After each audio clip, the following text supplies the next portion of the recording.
graduation ceremony of Rhodes University, kindly may I have your attention for a few preliminary remarks. No flash photography is allowed during the ceremony as this interferes with the official photographers. Please switch cell phones off or on to silent. Please allow the Dean to read the names of each graduate clearly before applauding. Please respect that the event is both a joyous and a dignified occasion. You are requested not to scream or shout at any graduate crossing the stage in a manner that is disrespectful. As far as possible, you are requested to remain seated throughout the ceremony. In the case of load shedding, please remain seated and allow a few minutes for the switch over to or from the generator. Graduates and guests are reminded to please not leave the auditorium until the ceremony has ended and the full academic procession has left the auditorium. In the unlikely event of an emergency, please remain calm. Take time now to identify the exit points and signs closest to you. Please also note the ushers identifiable by the purple sashes and lanyards with the word usher on them, who will assist with directions. The security staff in uniform outside the venue will also direct you in case of an emergency. Please also note, due to the inclement weather, the garden party at 5:30 has been moved to the Great Hall.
Please stand for the academic procession.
Vivat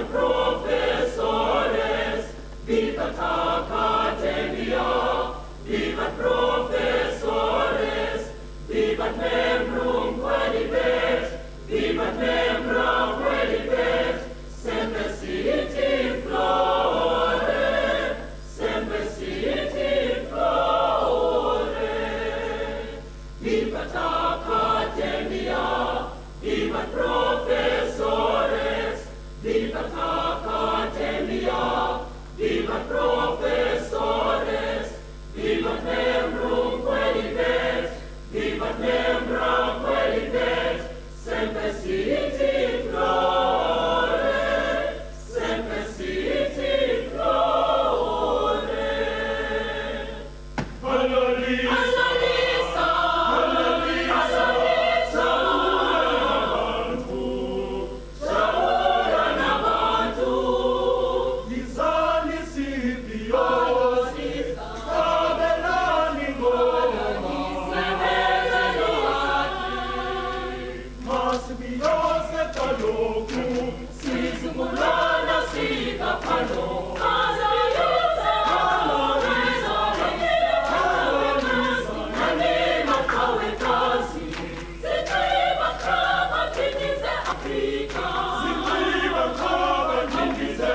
virtue of the authority vested in me, I constitute this a congregation of Rhodes University.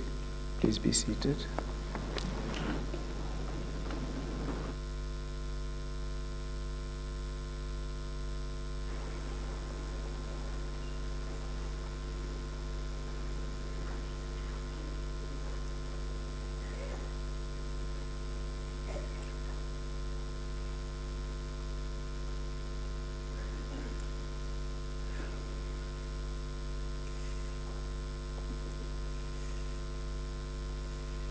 The Chancellor, the Honourable Justice Lexham Party, the Chairperson of the Rhodes University Council, Judge Gerald Bloom, and other members of our Council, President of Convocation, Dr. Michele, our Honorary Graduate, Professor Gladhill, University Public Orator, Professor Tom Martin, Deputy Vice-Chancellors, Deans, Registrar, Heads of Academic Department and Directors of Administrative Divisions, academic and support staff colleagues, President and other members of the Student Representative Council, proud parents, guardians, siblings, and friends of our graduates, distinguished guests, and most of all,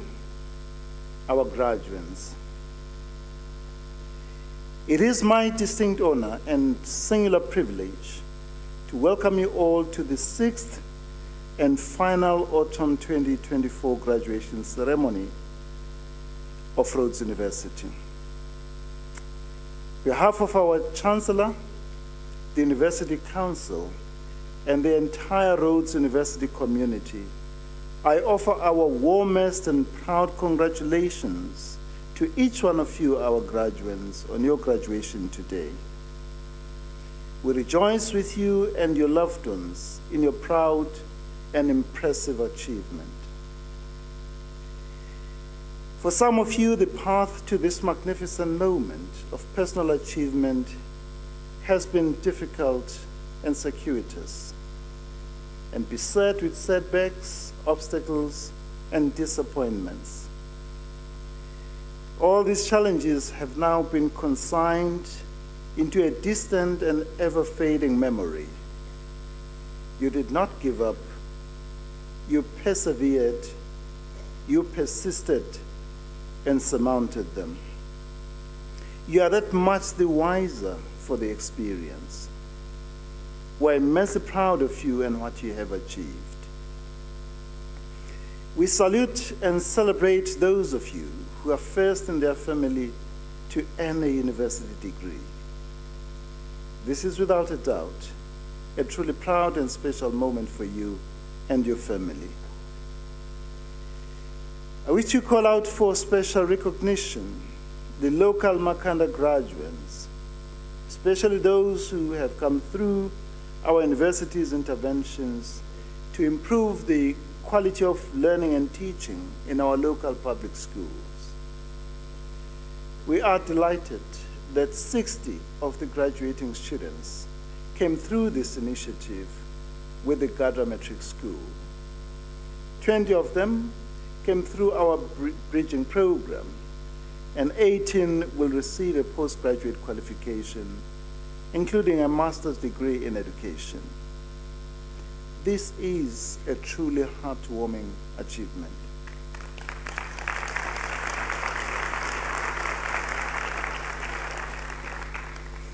And we all deserve a second chance in life.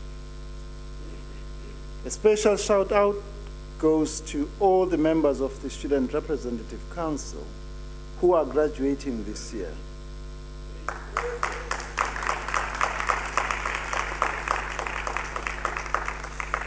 At Rhodes University, student leaders study and complete their academic qualifications and do not linger around much longer than is necessary.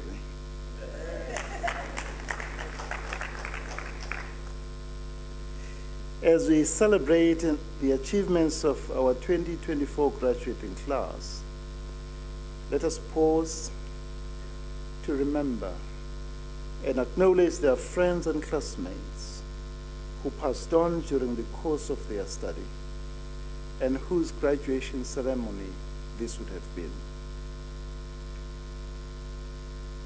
We carry them in our hearts and will always cherish their memory. Dear graduates, you'll be the first to acknowledge that you did not reach this important personal milestone in your life entirely on your own. No one achieves such an important achievement entirely on their own. Success is not a solitary journey. We therefore extend heartfelt congratulations to your family members, partners, friends, guardians, and all those whose loving sacrifices, constant encouragement, and unfaltering support have sustained you throughout your academic journey at Rhodes University. I can just imagine that deep sense of relief that your parents must be feeling, that now they don't have to worry about your university fees and other costs incidental to being a university student. They have earned the right to bask in the reflected glory of your impressive achievements, and they deserve a big, loving, and cheerful applause.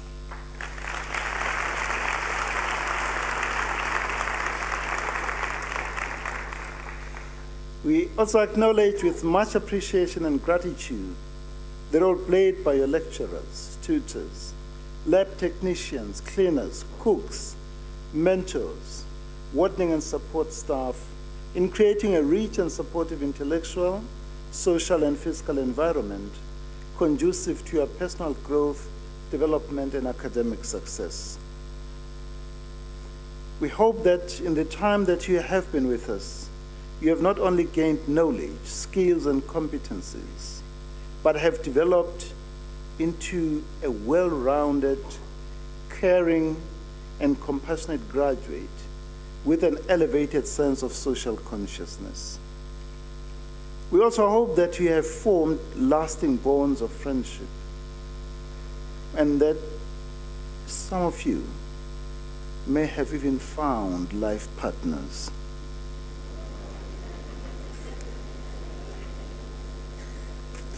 We offer our warm and heartfelt congratulations to the 5 recipients of the university's highest honor, the honorary degree. They are Ambassador Barbara Masekela, Professor Sylvia Tamale, His Grace Archbishop Thabo Makgoba, Dr. Thandabantu August, and Professor Gladhill, who will be honored this afternoon. Their personal journeys, selfless sacrifices, courage of their conviction, accomplishments in public life, and distinction in some field set them apart from others. They serve as an inspiration worthy of emulation by all of us. We extend our heartfelt congratulations to all those who will receive the Vice-Chancellor's Distinguished Awards in various categories. We are immensely indebted to them for their significant contribution in the intellectual endeavor of our university. Dear graduates, your graduation this afternoon is part of our university's year-long celebratory events to mark the 120th anniversary of our university. 120 years of academic excellence. 120 years of transforming lives. You have had the privilege of an excellent education from one of the finest universities in the world. With your Rhodes University education, you can face the future with utmost confidence, courage, and hope. But always remember that the Rhodes University education you have received is not for your sole or private benefit. You are expected to use it to advance the common good. We expect you to share the fruits of your Rhodes University education freely, generously, and graciously with others who look to you for hope and inspiration. Remember, those to whom much is given, much is expected. As Robert Ingersoll suggests, we rise by lifting others. When the Chancellor places the academic cap on your head and utters the words, "I confer the degree," or shakes your hand and says, "I award the diploma or certificate," you officially become a graduate of Rhodes University. Not just any graduate, a graduate of Rhodes University, where leaders learn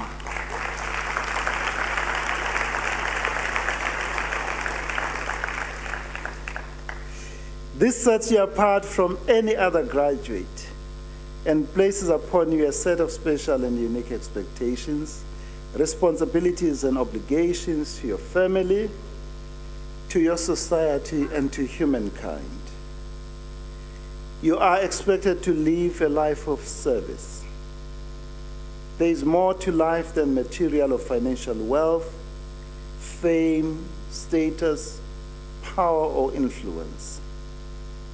A life is best lived if it is lived in the service of others. In a world in which ostentatious display of material wealth is equated to success, always heed Mahatma Gandhi's injunction to live simply so others may simply live. Develop a good sense of enoughness as you aim for simplicity and strive for modesty. As you take your rightful place in the world as a Rhodes University graduate, may you always live out the spirit and values of our motto, vis virtus veritas, truth, virtue, and strength. And may you always be guided by the principles and values of integrity, honesty, empathy, human solidarity, and a commitment to service and leadership. Always stay true to your moral and ethical compass. Have faith in yourself and in your abilities, and always, always give your very best. You are the light of the world.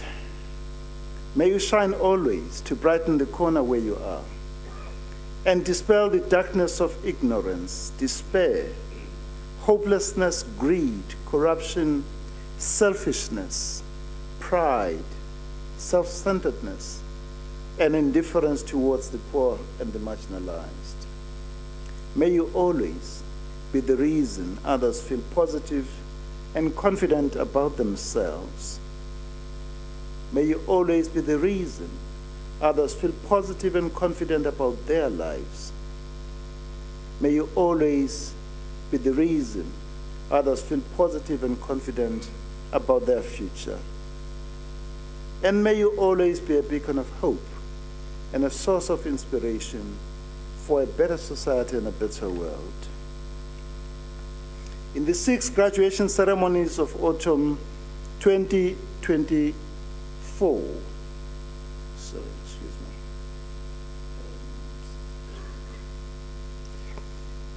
In the 6 graduation ceremonies of autumn 2024, a total of 2,035 students will receive their degrees, diplomas, and certificates. Of these, 1,361 or 65% are undergraduate bachelor's degrees, and 719 or 35% are postgraduate degrees, postgraduate diplomas, and postgraduate certificates. Of the 719 postgraduate students, 619 will receive their postgraduate certificates, postgraduate diplomas, and honors degrees. 66 will receive their master's and 34 doctoral degrees. We have another graduation ceremony in October, which is exclusively for master's and doctoral graduates. 65% of the graduating students are women.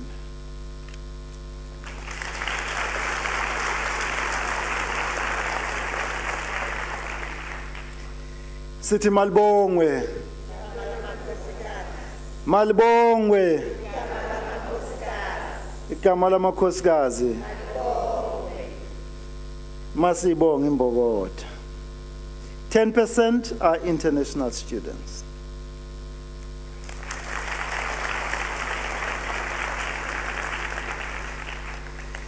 With your graduation this afternoon, you join a special community of our alumni, extraordinary people who are making remarkable contributions and leading change in many and diverse fields of human endeavor.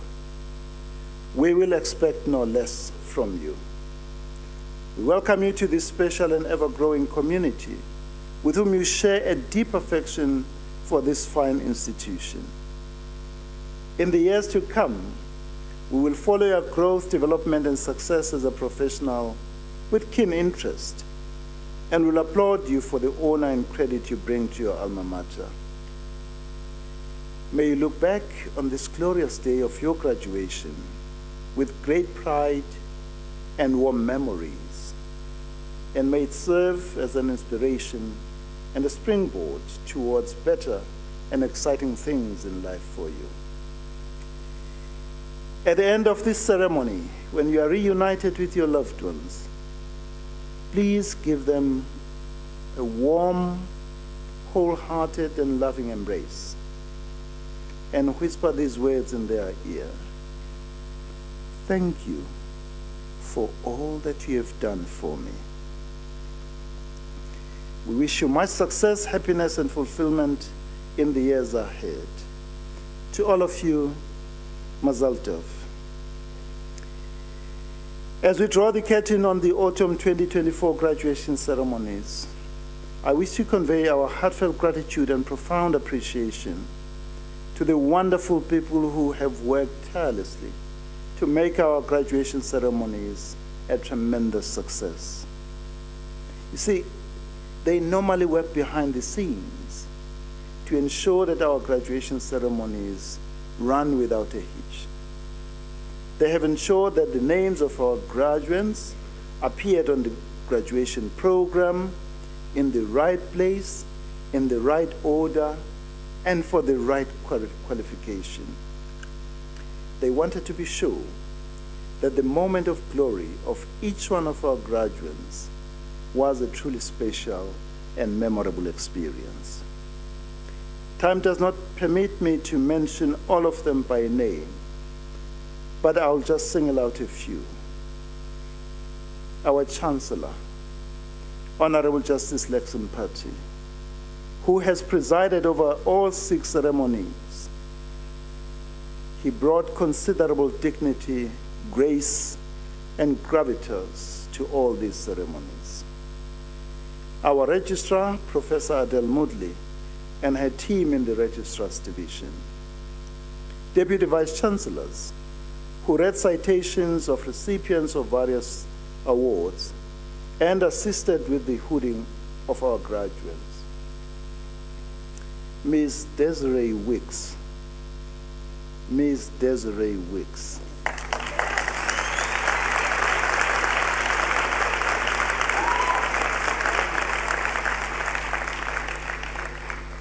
Ms. Desiree Wicks. She has directed the proceedings on the ground in a manner that no one can imagine.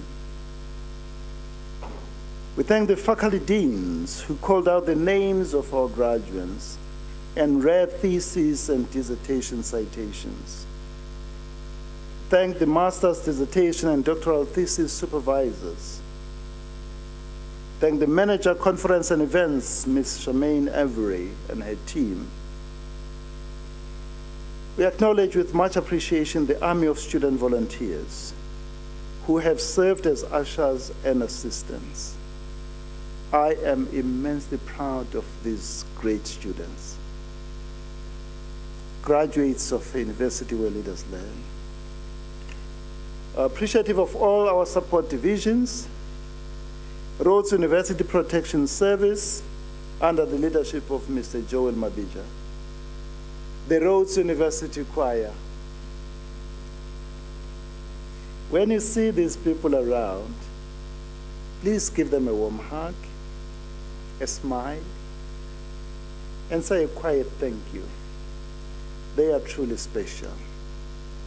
Asante sana, enkosi, kyalibuha, nyabonga, kyalibuwa, ndolibuwa, vielen danken, nyachogoza, obrigado, inkom, datenda, shukran, zikomo kwambiri, merci beaucoup, tante grazia, baie danke, polshe spasiebo. Thank you very much.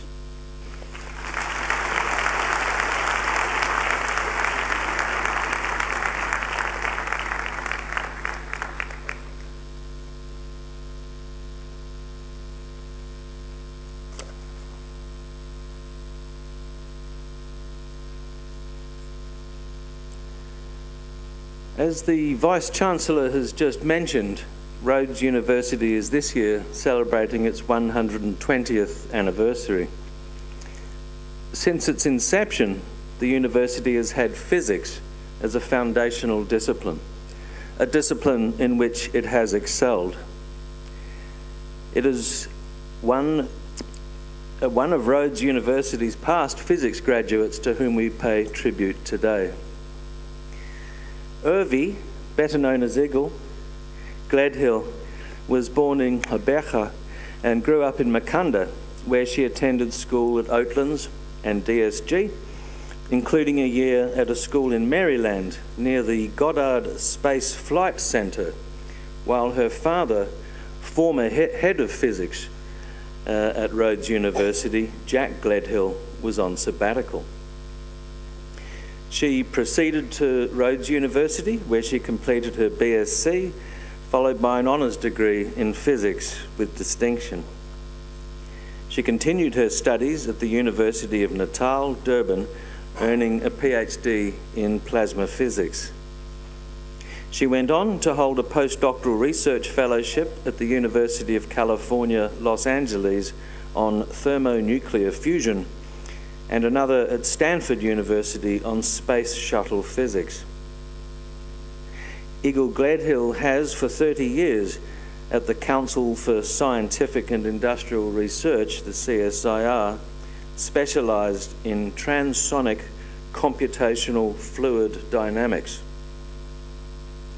Just quietly, I say, through a microphone in front of hundreds of people, I didn't know what transonic computational fluid dynamics was.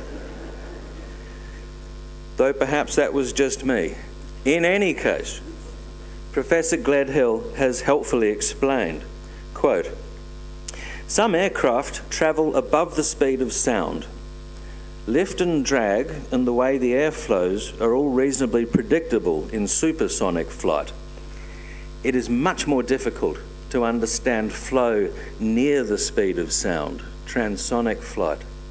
That's why there's so much fuss about breaking the sound barrier, because it's really difficult to give accurate results. We have to resort to big computer simulations, and we have to prove that those results are valid because safety is critical in that range," end quote. So there you go. Beyond her exceptional contributions to physics research, Professor Gladhill's service to the discipline, both nationally and internationally, has been remarkable. Throughout her career, she's been involved in community outreach, matters of science policy, the governance of science, and the teaching of physics in South African higher education. Her role in promoting the participation of women in physics has been particularly commendable, highlighted by her leadership with the International Union of pure and applied physics on women in physics, and in a major global project on the gender gap in science. She has served as president of the South African Institute of Physics, has worked in science diplomacy nationally for the Academy of Science of South Africa and for the continent through the network of African science academies. Professor Gladhill's career is decorated with honours and awards, showcasing her dedication and contributions to the field of physics and the broader scientific community. In 2004, she was part of the team that received the CSIR Defence Tech Award for Transformation, and she later received the coveted CSIR Career Achievement Award. More recently, she was inducted as a fellow into both the South African Institute of Physics and the American Institute of Physics, acknowledging her enduring contributions and leadership within the global physics community. Her nominator for today's award writes, quote, "It is because of her long and distinguished contribution to research in physics, national and international leadership in physics, human capital development, particularly of women in physics, and transformation and internationally valuable initiatives that she is worthy of the award. I trust that we will all agree on that." Mr. Chancellor, I have the honour to request you to confer the degree of Doctor of Science honoris causa on Professor Irvi Igel Gladhill.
Please do not be alarmed.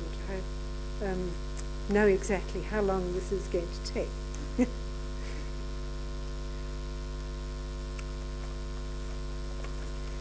So,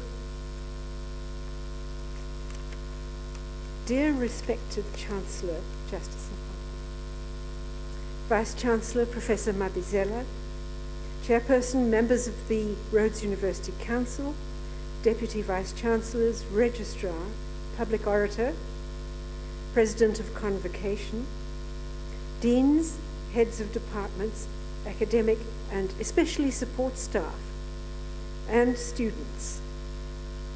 Distinguished guests, ladies and gentlemen, manene na manemekazi, graduates, diplomands, and especially families and guardians, congratulations to those who will receive degrees and diplomas today, after all your persistence and resilience through some of the harshest times that we've had in the planet's history.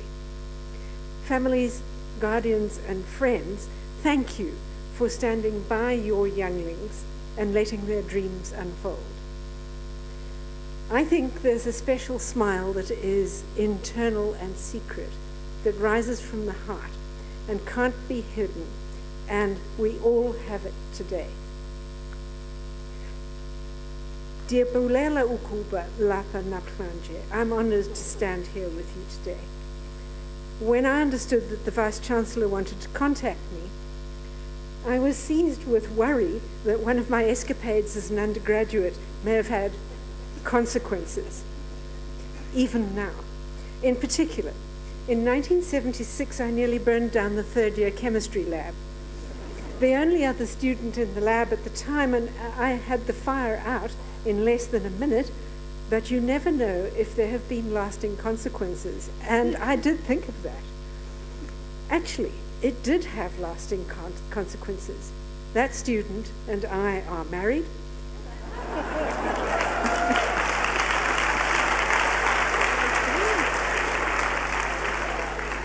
And he and our daughter are sitting just over there. And that's what I worried about when the VC wanted to make contact, not the family, but the fire. I confess I did check to see whether the date was April the 1st. But I have since grasped the concept with the help of the Chancellor. I find it difficult to express how very honoured and delighted I am. It was a surprise exceeding all others. I have today's internal secret smile. But I'm not a singularity, and I'm astonished, even gobsmacked, to be singled out when I've worked as one element in a complex system. In astrophysics and high-energy particle physics, authors of papers are groups, and groups of groups and classes of groups. Mathematical joke. These might be called multi-messenger additions to knowledge. Astrophysical joke. Please imagine that standing with us today are, for me to thank, are all the members of the South African Institute of Physics, including past president Professor Chitambo, all women in physics in South Africa, including, and 11 global unions with whom I've worked, 4 universities, 3 task teams, 2 working groups, 1 science council, and a partridge in a pear tree. No, I'm sorry about that. So my first theme is breaking stereotypes. Thank you, Rhodes, for your willingness to break stereotypes, to foster critical thinkers, to allow human beings to grow and develop, sometimes in very, very unexpected ways. This university allows us to discover the humanity in science and to use science for humanity. Thank you, colleagues in the science faculty, for your unfailing steadfastness and integrity in education and in research. Rhodes is inclined to lead students into new ways of thinking. Uphill work, though this often is. To paraphrase my late father, Jack Gladhill, physicist, speaking to my late mother, Eiley Gladhill, botanist, a university is not a place where people go to memorize things. It's a place where, at the bare minimum, students learn how to look things up. As a first principle, that works especially well, I've discovered this, when combined with an outstanding ability to ask stupid questions, especially when working with mining engineers on mine safety, with chemists on protecting aircraft pilots' eyes against lasers. That was a project with Professor Tabelo Nyokong. With physicists on transforming physics and the community, with Professor Makaiko Chitambo. With biochemists on combating TB and HIV, with Professor Perry Kay. With infrastructure engineers working on how to keep potholes off the roads. We do know how. Or working with sociologists in another faculty on the facts of the experiences of both men and women in the workplace. In each case, I've reminded myself that my specific domain knowledge wanted on most projects is applied computational physics, and to step out of that role is perilous. But the trick perhaps lies in asking the right, well-researched, stupid questions. At Rhodes and also at UKZN, then the University of Natal, I had the good fortune to find myself in departments that really didn't see anything strange in women becoming career scientists. I realized, though, that women encounter barriers related to gender, and many, but not all, overcome them. I realized that relying on traditional roles of women and men made life in some science departments unendurable for women in a professional context. And it became very clear very quickly to women which those departments were. And they were not at Rhodes. Then, when I was adopted into the working group on physics, on women in physics in IUPAP, the International Union of Pure and Applied Physics, I started to work on improvement of professional lives, not only of women but of men, and for humans, however their self-identification is expressed. Please excuse me if I use a binary example for simplicity. It doesn't help to make the workplace unfair for men in a well-intentioned effort to improve the lot of women, especially if the bright idea is based on traditional roles and entrenches stereotypes. One needs to think very hard about human nature, about the human being who is a node in a network or an element in a very complex system, to come up with implementations that work and policies that are not just this morning's bright idea.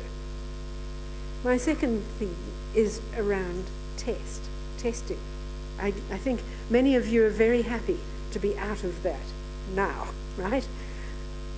Above all, I see no reason why policy and implementation should not be subjected to the simplest of engineering methodologies and processes if they're going to fulfill their functional and user requirements.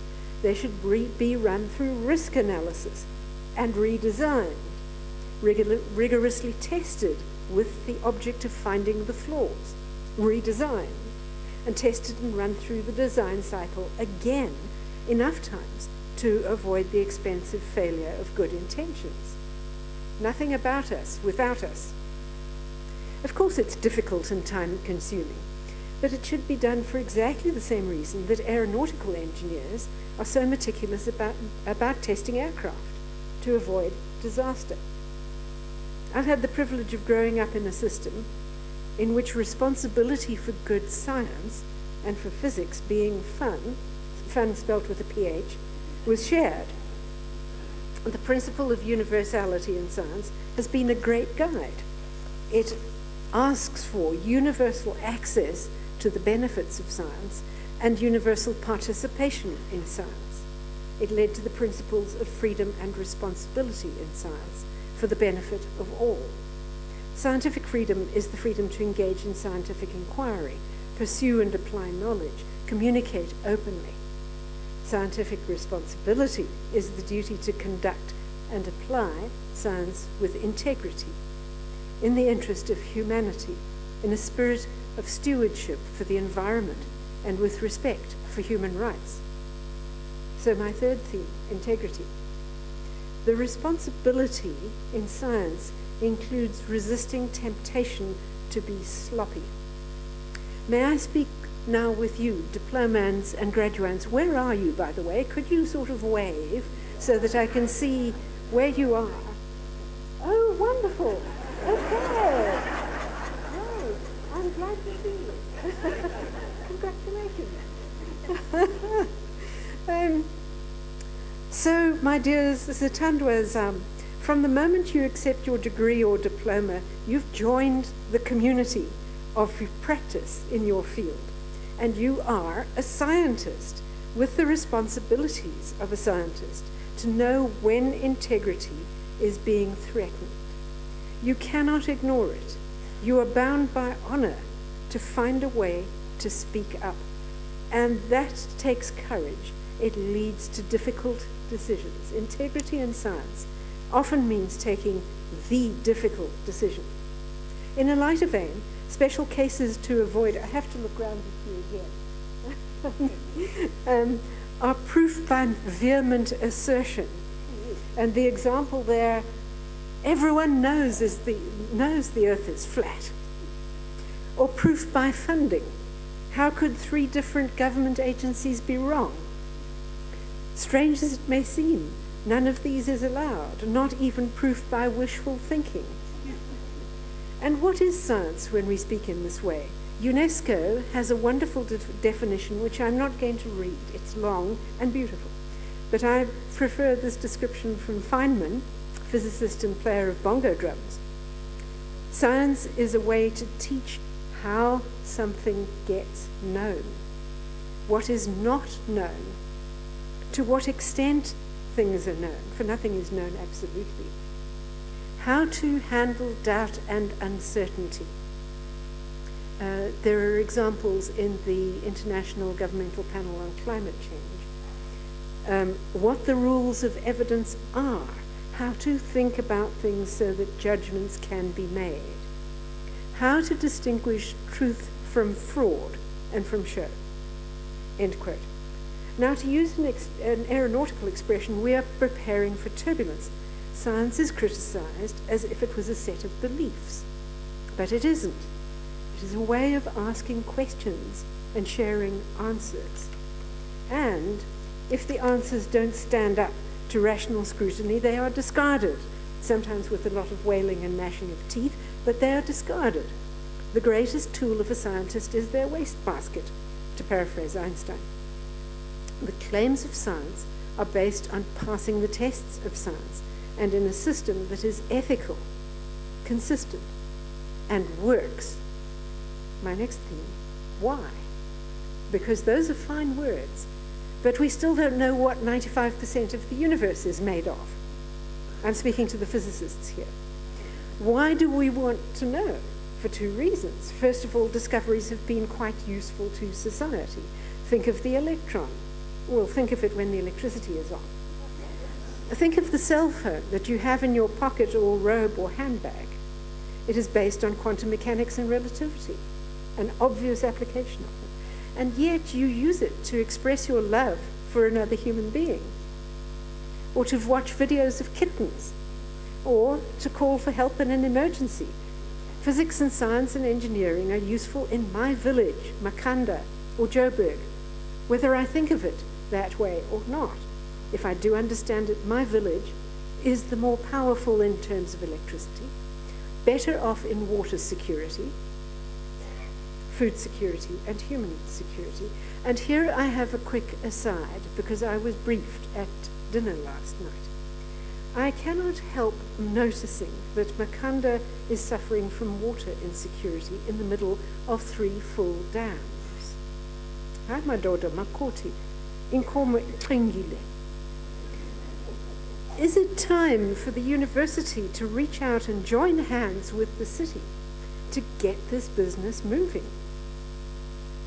On to the second reason why we so single-mindedly pursue rational ideas, and that is that we turn out to be explorers. I think all of you are explorers.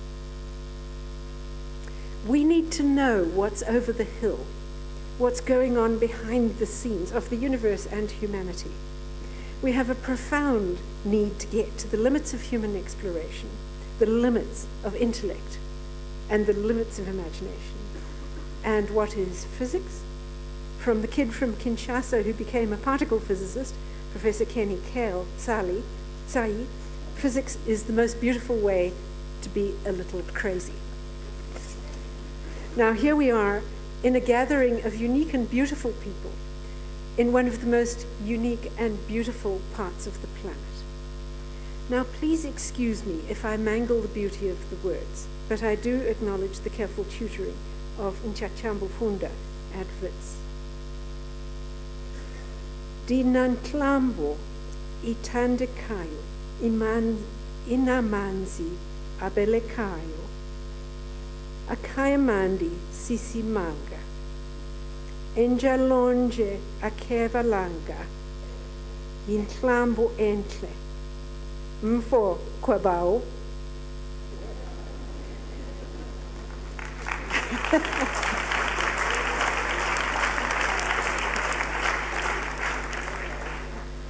I think that is from S.E.K.'s Nqobai's poem Ichume. It means, I have a beautiful, lovely river valley. It has running water. Its taste is out of this world. At the same time, it does not feel the heat of the sun. I have goosebumps. This is about the river Tumi. It is a beautiful river, I'm telling you, my brothers and sisters. So this is like a river of knowledge too, with its tributaries, which flows together, from which the water goes out to the community. And yet this beauty and these roots are threatened by droughts and floods in increasing severity. They are increasing in severity and increasing in frequency, destroying livelihoods and biospheres. So my following theme is the climate. After a major disaster, such as the 2021 Durban eThekwini floods, the question is asked, why didn't you warn us? And the reply is always, why didn't you hear us? The scientific community has been issuing climate warnings for more than 5 decades. The voices of reason must be called to the table to prevent vested interests from predominating, to advise on policy and its testing. That includes the humanities, commerce, sciences, law, working across faculties. And that means that universities must make it easy to work across faculties. Scientists are not as inarticulate as depicted. We do build bridges. We do ask well-researched questions, provide evidence, and test answers. So I would end with my favorite quote, so appropriate for our time. Think while it's still legal. Thank you.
Mr. Chancellor, I have the honour to request you to award the postgraduate diploma in taxation on the following candidate: Charles Mbuyiseli.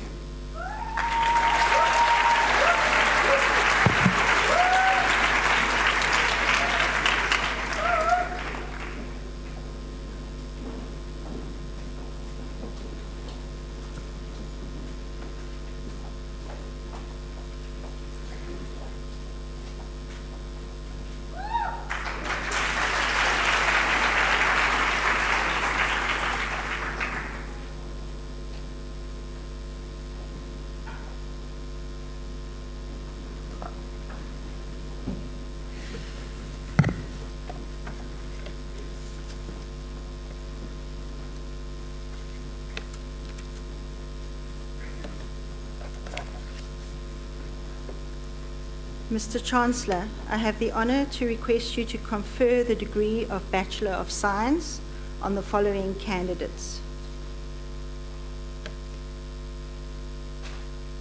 Ntombikaya Adam,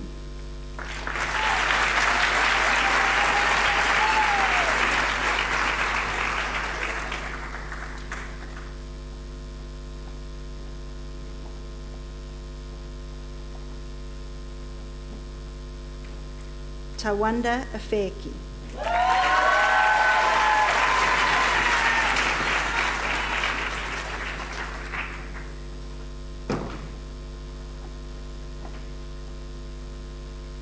Sikolele Bankiwe,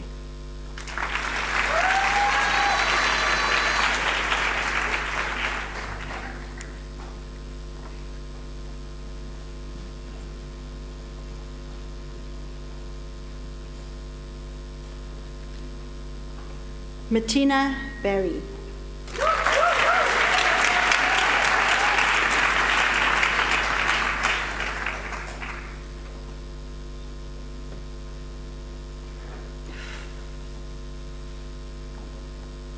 Tyler Elliott Baxter with distinction in information systems.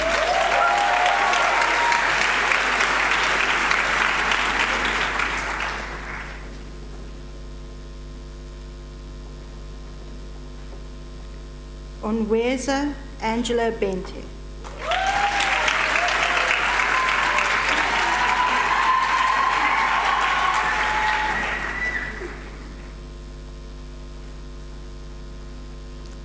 Heidi Ellen Butcher.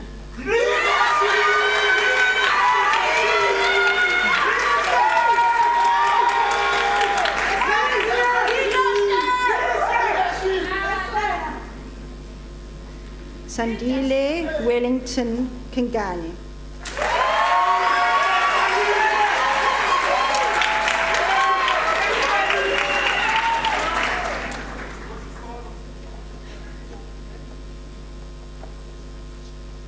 Atembile Kitana.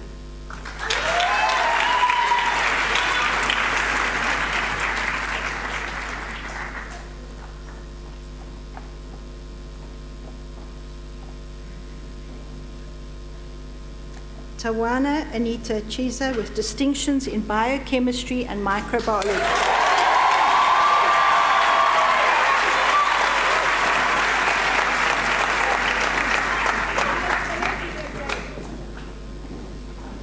Casey Chuma.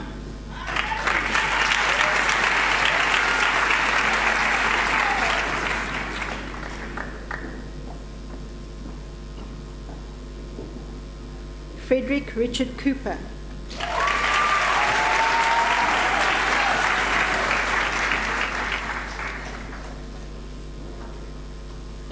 Duma Dana.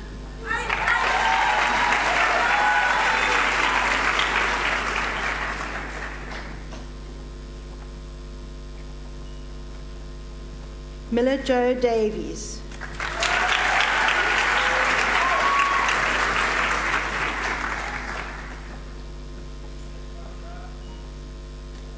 Ilsa Stephanie DeForce.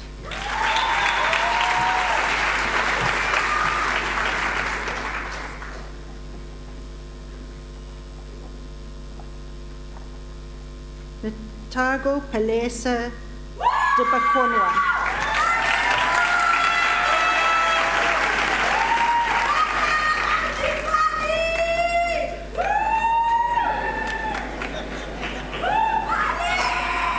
Samu Kaliswa Amakla Pearl Dadla.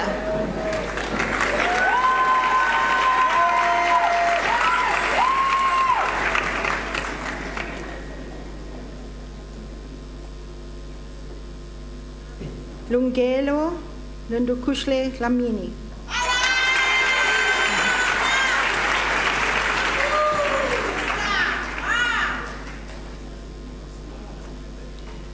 Nonkukanya Pumla Dlamini.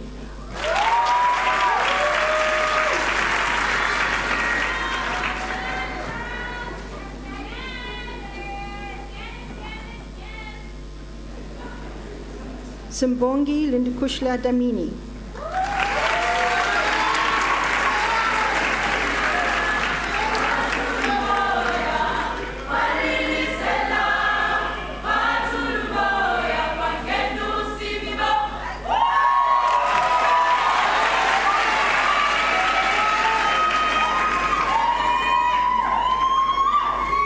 Kolisa Sazizo Dlamini.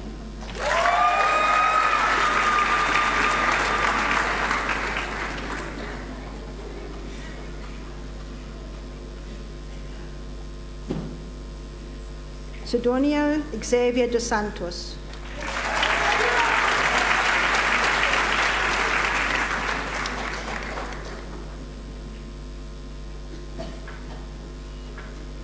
Davina Nadipa Dube.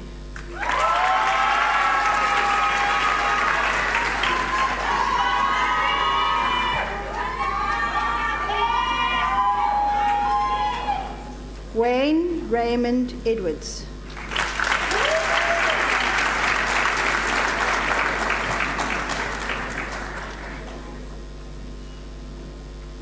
Siyabule Wafani.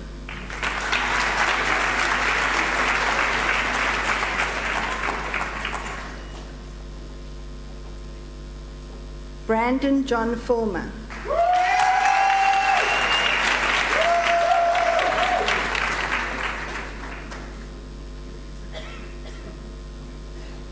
Jaden Josh Leo Fitchett.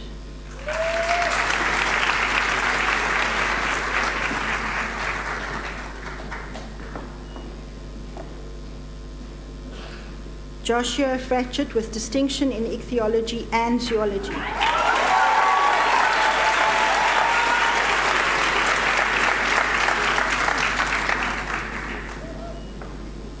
Kaylin Fuller.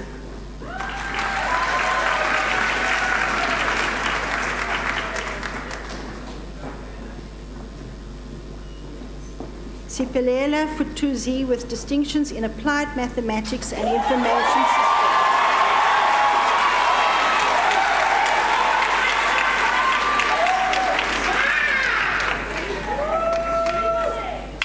Ndabula Gonwana.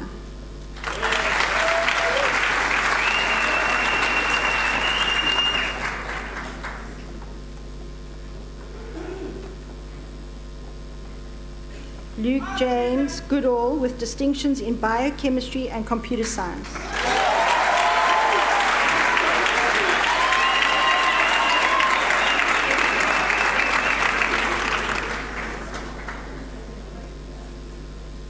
Tombeka Kitakushle Gumedi. Tobeka Kitakushle Gumedi.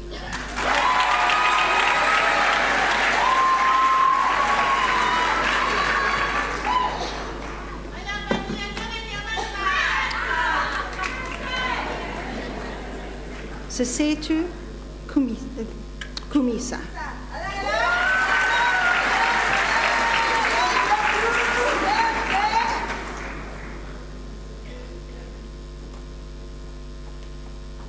Eden Reese Hendricks.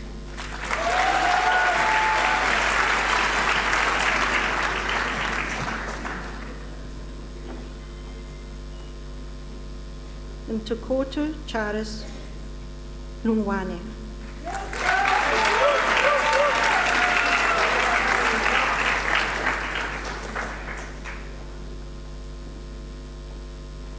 Nikaya Atwell Jaka.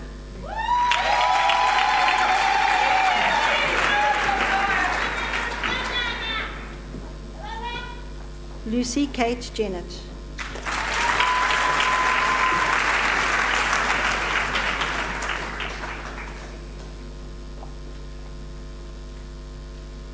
Kamva Sisusipo Indifile Jekana.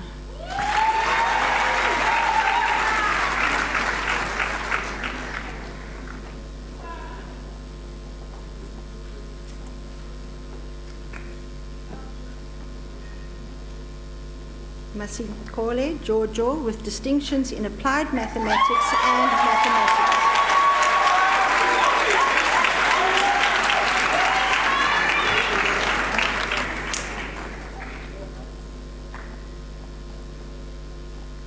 Calvin Jones.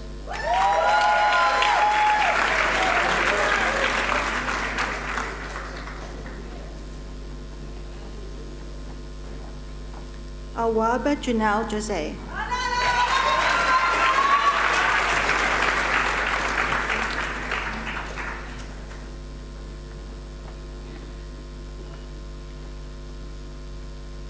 Munisizwe Felix Jordan with distinctions in computer science and information systems.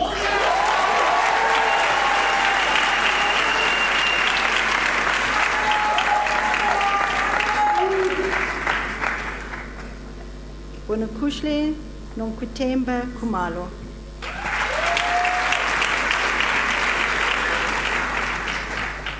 Naledi Kumalo.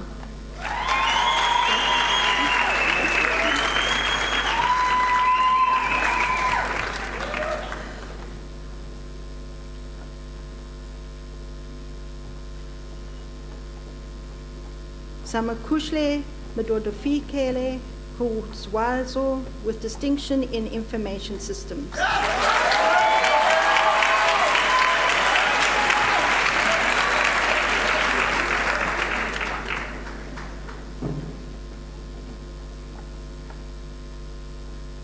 Lusikiso Kom.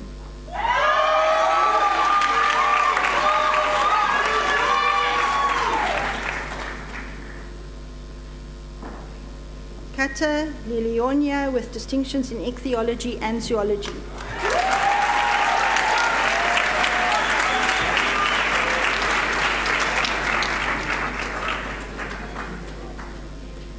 Tumelo Junior Cabello Lukuling.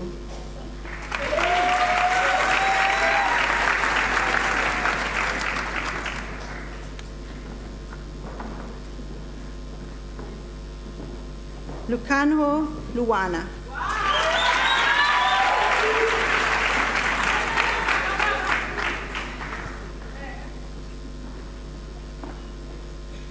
Mandisa Sianda Mabaso with distinctions in biochemistry and microbiology.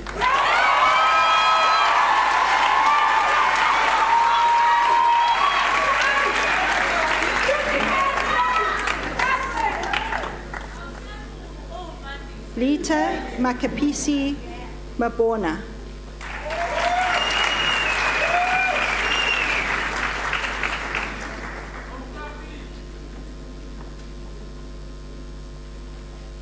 Tato Homotso Madiba.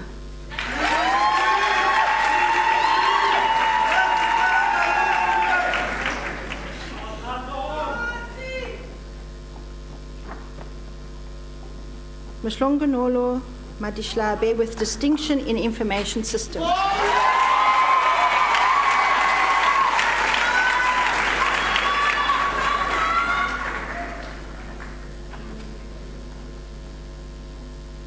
Sindile Madia with distinction in biochemistry.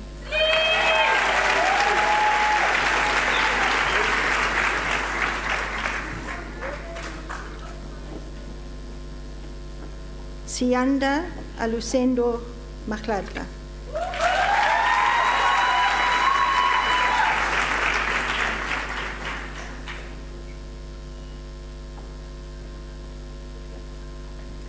Kamani Magasana.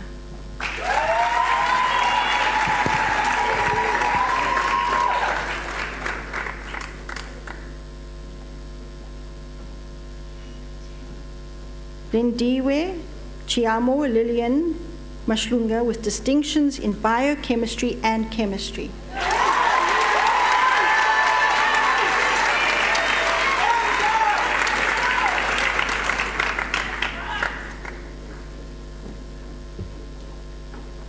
Lunye Mahola with distinctions in biochemistry and microbiology.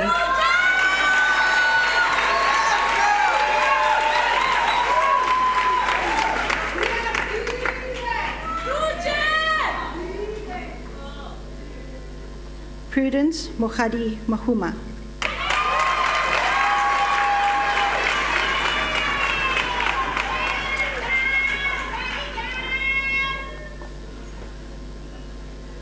Lishe Makapela with distinction in biochemistry.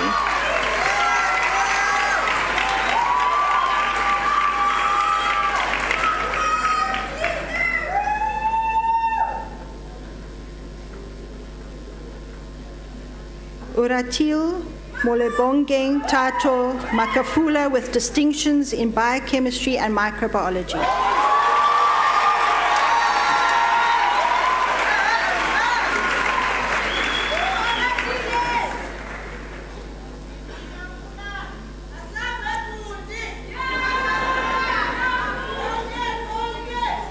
Puleng in Essentia Mahala with distinctions in chemistry and geology.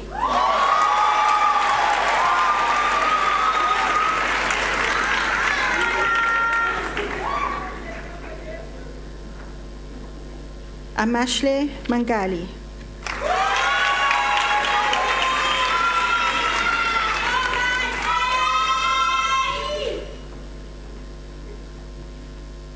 Michele Iletu Mango.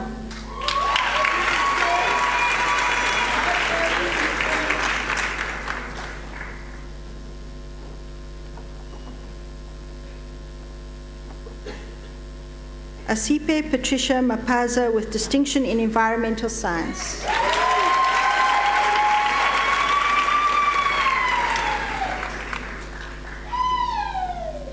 Impewenhle Tracy Maseko.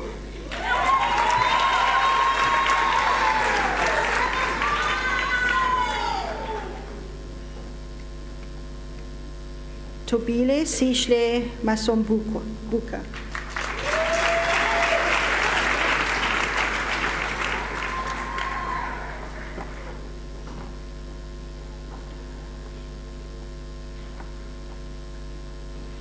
Darrell Vanani Maswangani.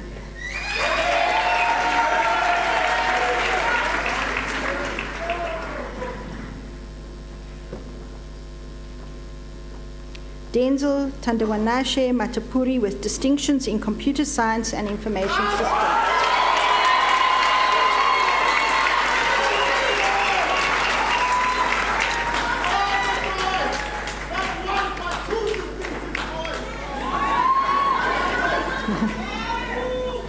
Natsakiso Blessing Matabula.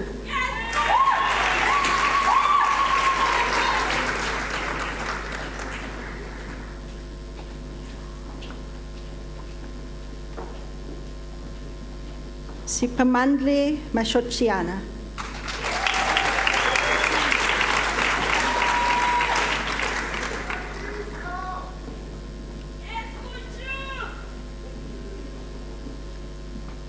Nalisa Masimone with distinctions in biochemistry and chemistry.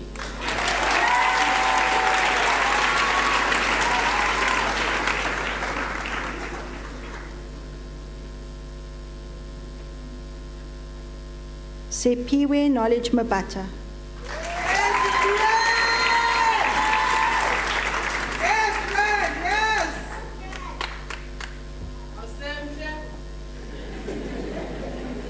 Nonkuleko Rita Mahamale.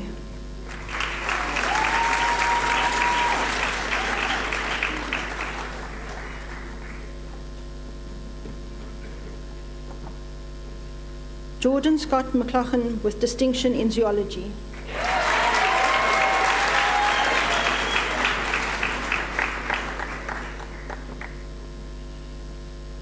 Vuyuluwetu Verona Mamani.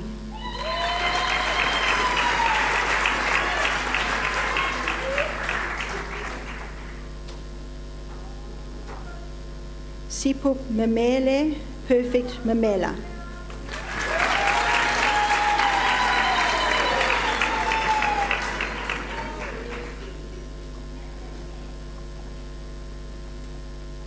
Ayanda Carol Matiso with distinction in organizational psychology.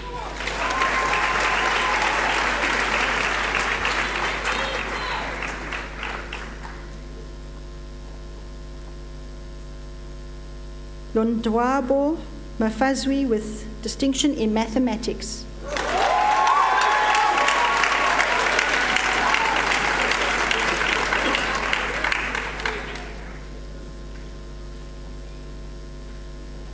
Mtutuzela Mgetiana.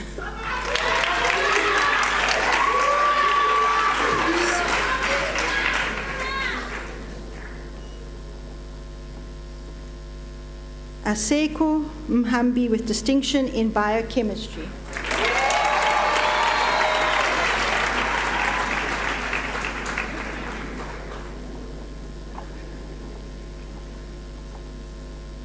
Unako Iva Uvami Umhali.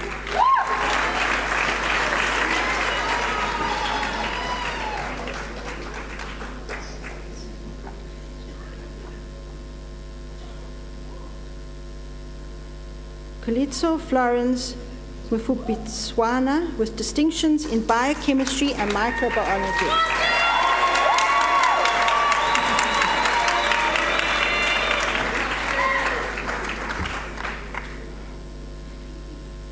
Ndia Ilishma Moguru.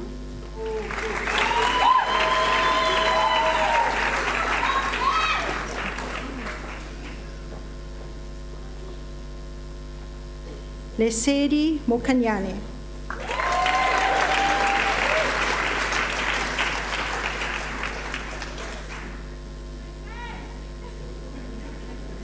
Matapelo Lydia Mukuna.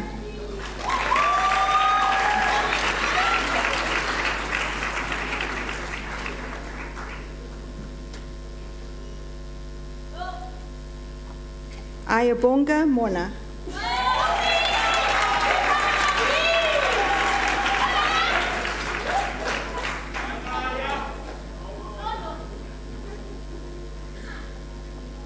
Mavungu Masia Monjelele.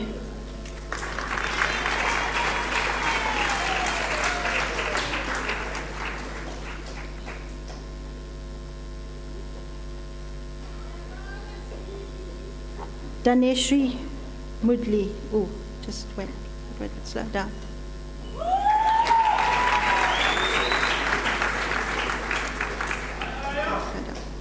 Let's slow down a bit.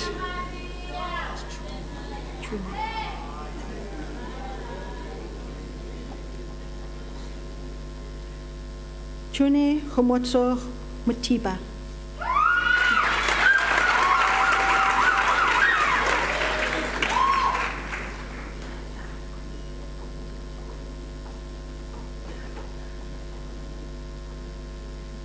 Rebabali Mutsilele.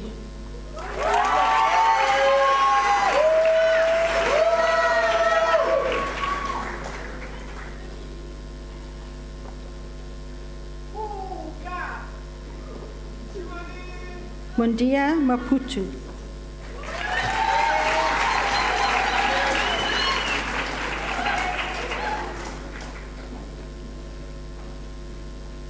Sanga Maki.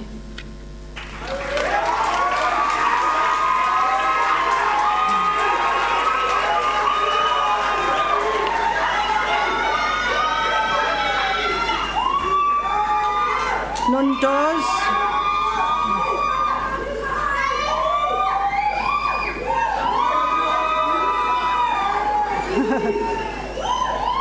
Nondozolelo Koki.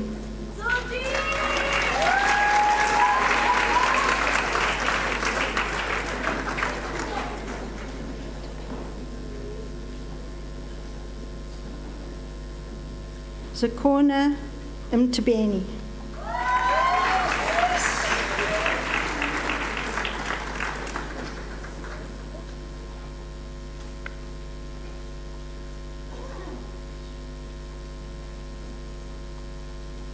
Nokibongwa Umtebu.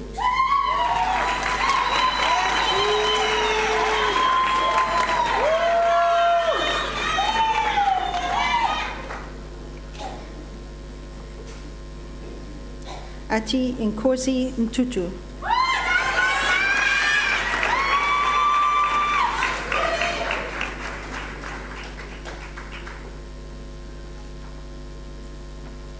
Amy Munjoma.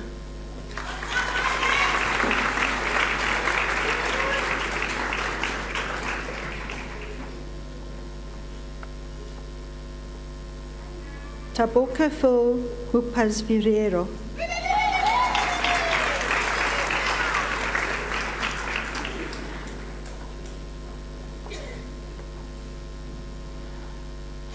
Farai Bodias Muzarere.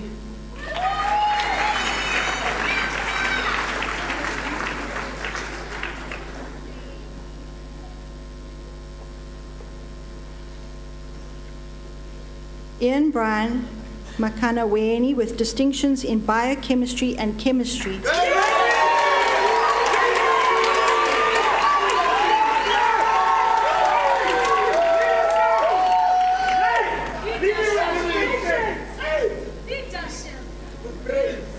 Ayabongo Koko.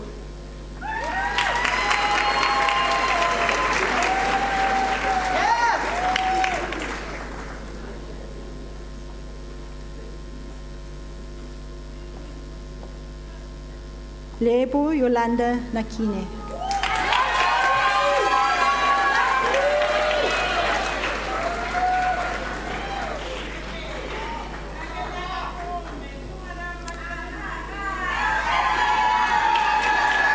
Sasona Makamani.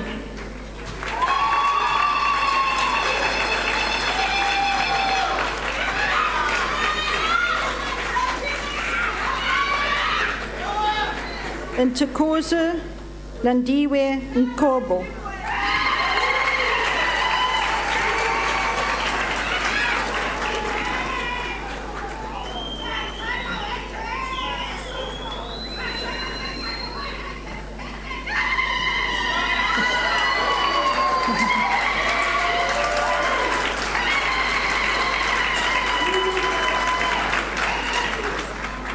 Ntutuko Nkukuvana with distinctions in biochemistry and microbiology.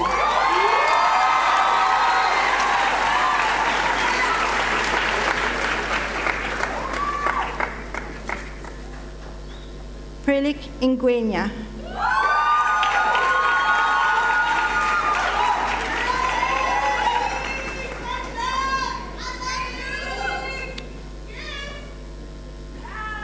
Sinotando Nkoweni.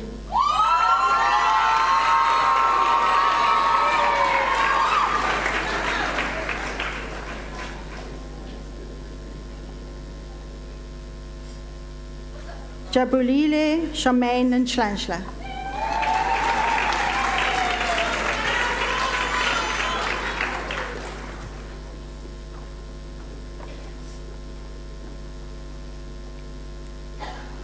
Zamasa Nyobe.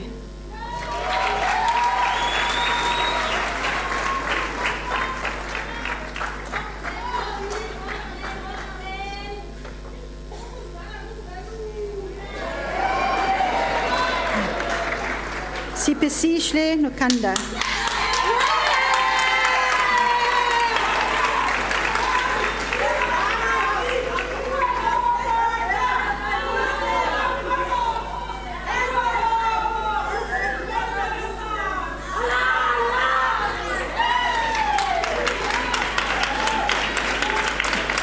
Ongako Nomke.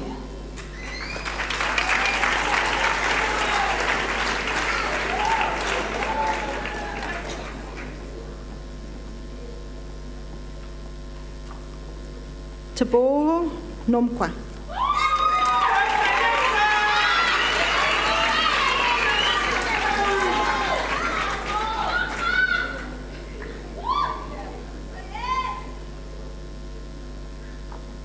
Yen Felicia Nonyane.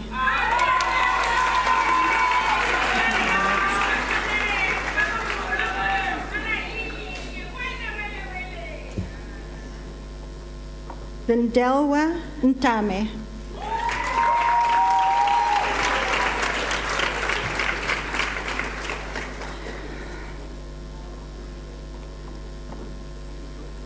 Unati Inshakaza.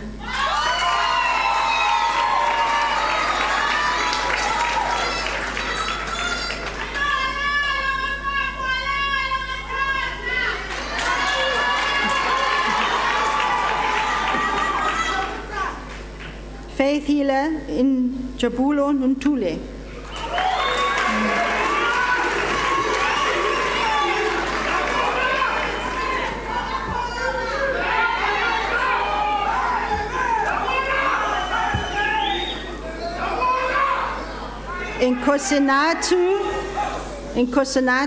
Inkosanati Jabu Intule.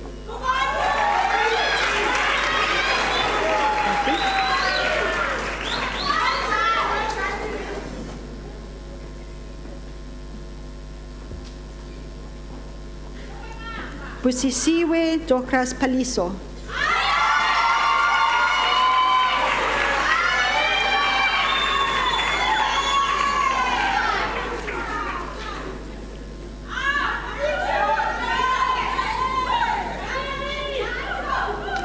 Victor Makinya Poza.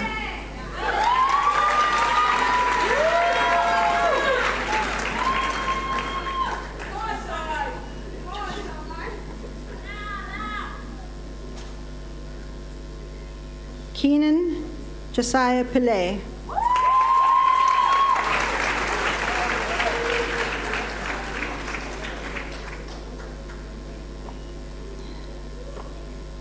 Ibenati Pondo.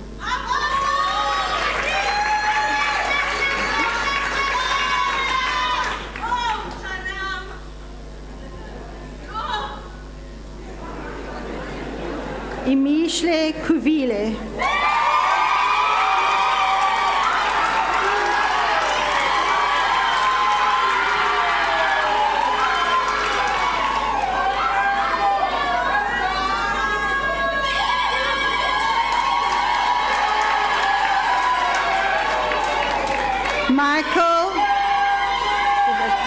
Michael John Rutz.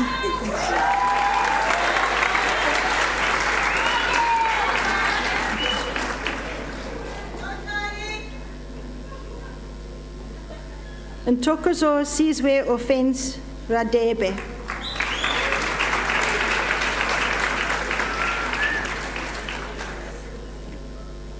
Sisipo Rakusha with distinction. Tapiso Rakusha with distinctions in biochemistry and microbiology.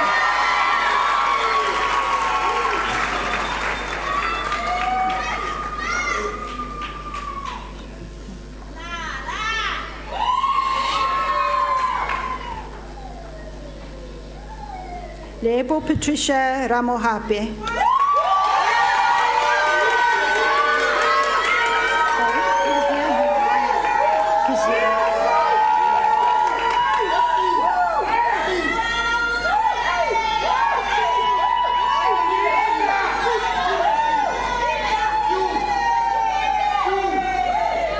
Kezia Uriah Reddy.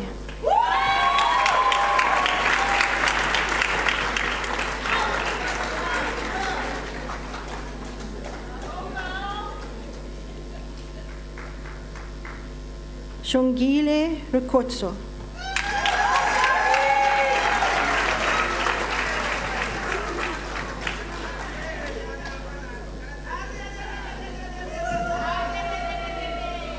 Farai Riyama.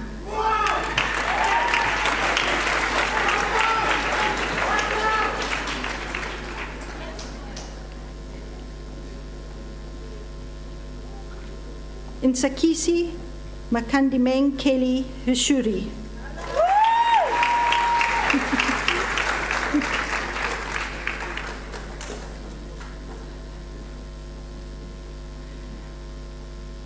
Sisaki Miller Roji.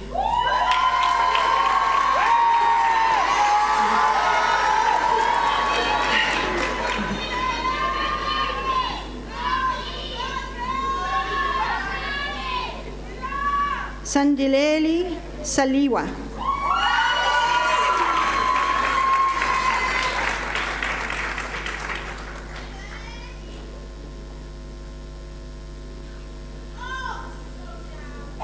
Amanda Mankule Shishane.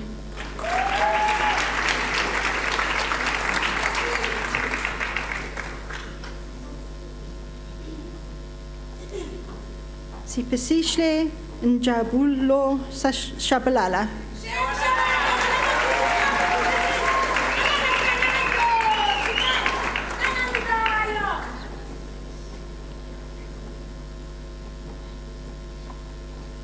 Filile Silungile Shilemba with distinctions in biochemistry and microbiology.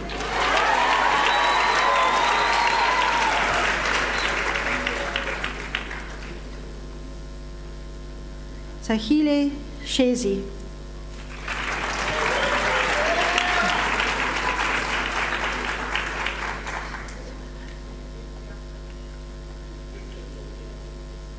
Nandani Sifanele with distinction in environmental science.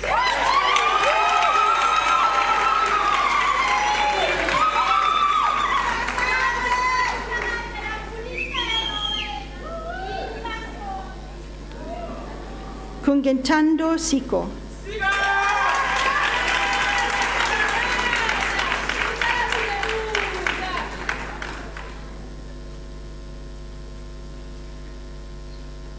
Abongile Sikuchwa.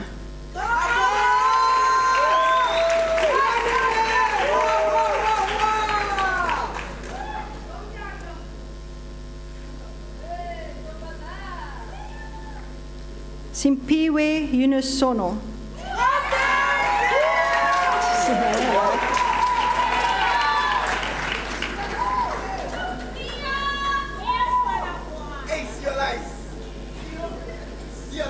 Siolisi Tokwe with distinction in instrumental music studies.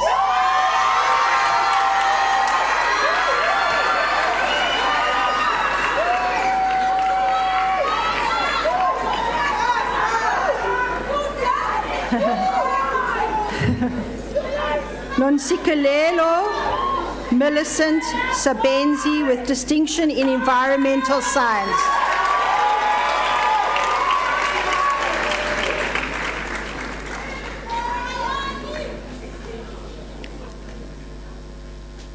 Mpo Shabalala.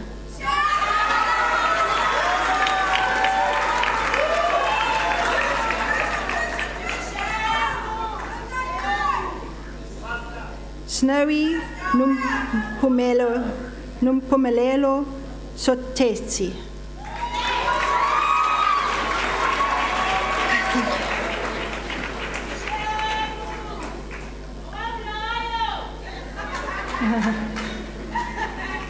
Stacy Sky Underwood.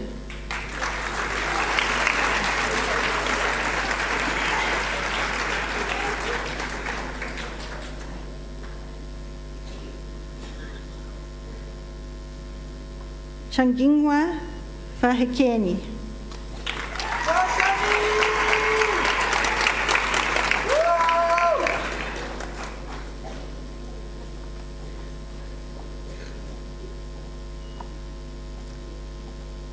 Shante van der Merwe with distinction in zoology.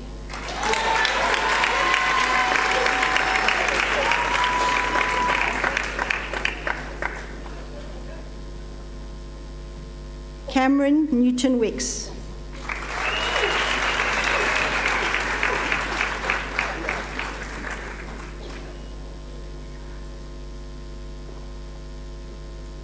Mziwa Bantu Yaya.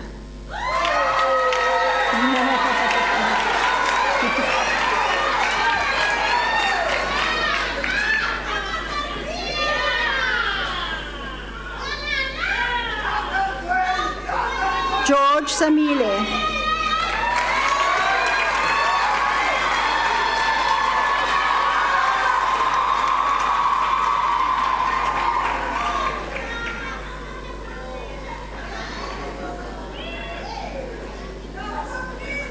Kudakashwe Zazu with distinction in information system.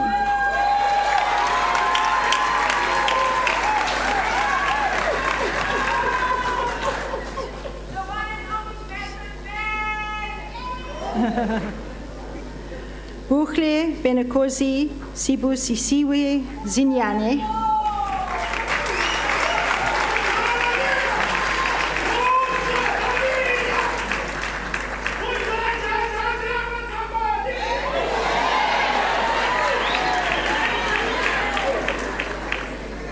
Nolwazi Zita.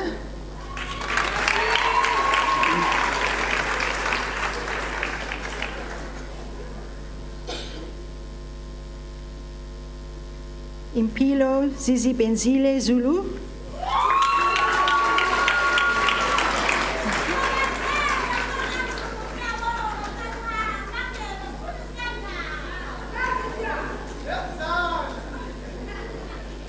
Sipiwe Tandolokuhle Zulu.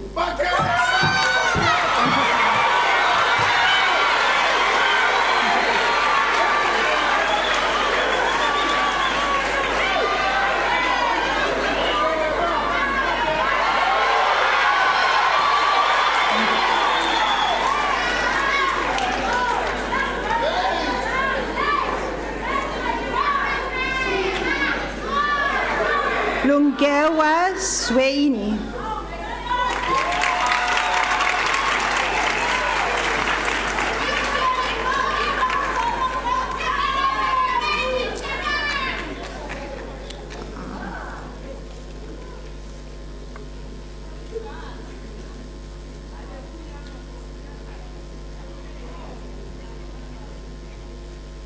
Mr. Chancellor, I have the honour to request you to confer the degree of Bachelor of Science Information Systems on the following candidates. Roland Tapiwa Chuma.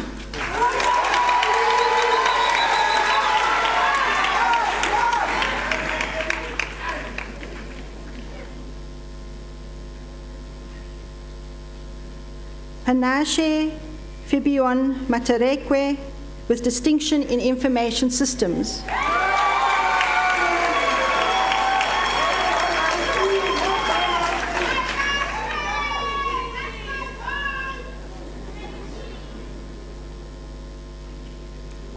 Cabe Rowan Morrison.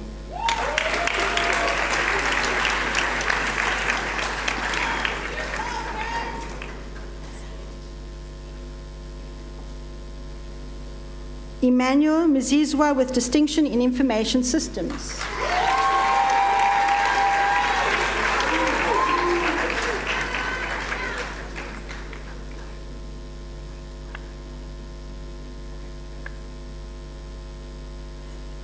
Samakushle Nompumelelo Nkumani with distinction in Information Systems.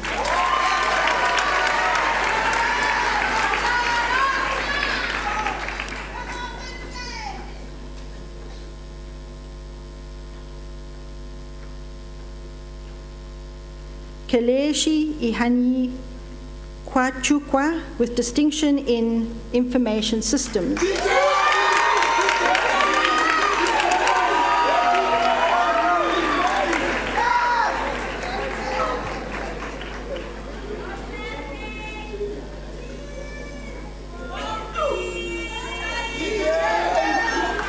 Lesejo Quincy Pizzi.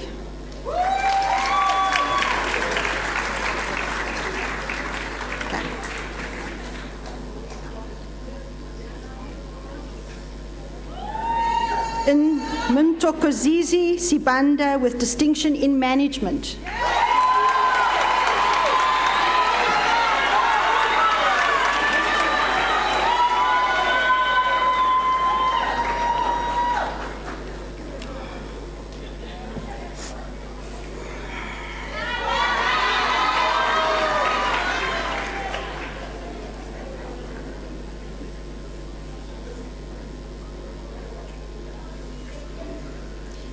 Mr. Chancellor, I have the honour to request you to confer the degree of Bachelor of Science with Honours on the following candidates.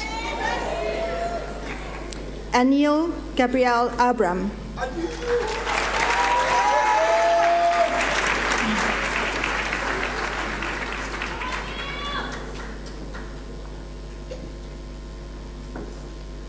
Nosipo Mbuyiseli.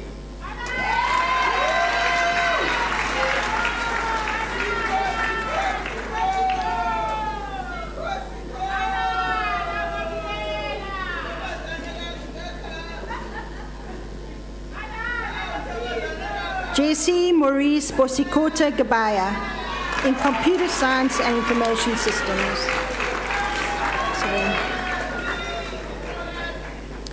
Quinlan Victor Krager in Computer Science with distinction.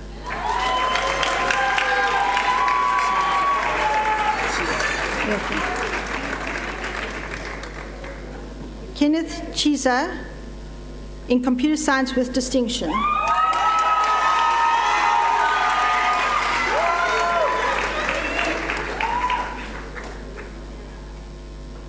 Matthew Harrison Cornfield in Computer Science Information Systems.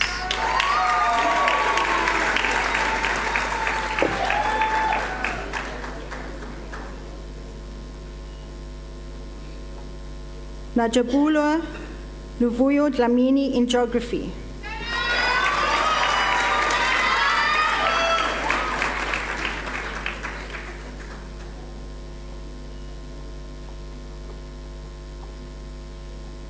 Richard Dennis Drinkwater in Chemistry and Computer Science with distinction.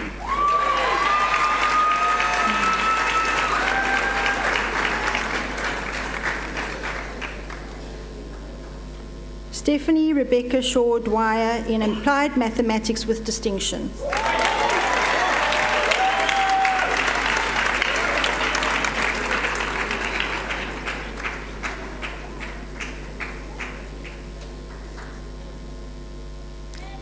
Amanda Brandina Gambisa in Environmental Science with distinction.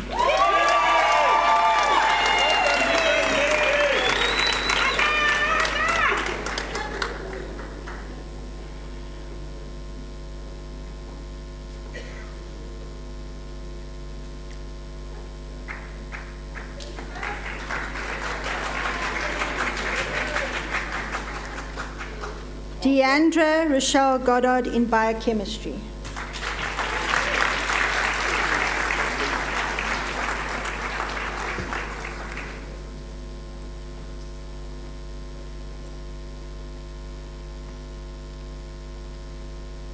Colleen Elizabeth Grobler in Biochemistry with distinction.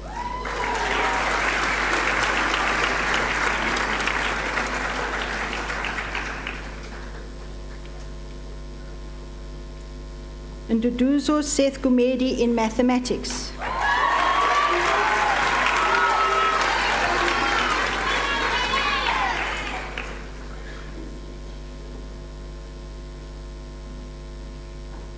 Tristan John Harakraj in Chemistry.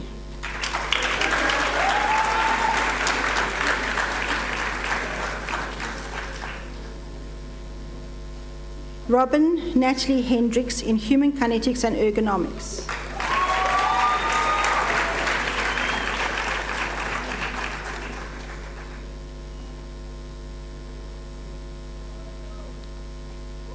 And Tukoze Shlope in Zoology.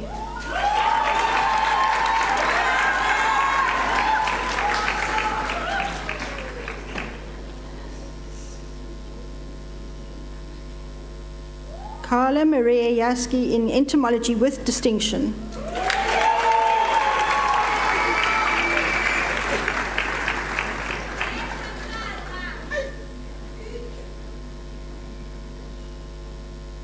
Tandawanashi Keith Tansankwa Kabani in Biotechnology.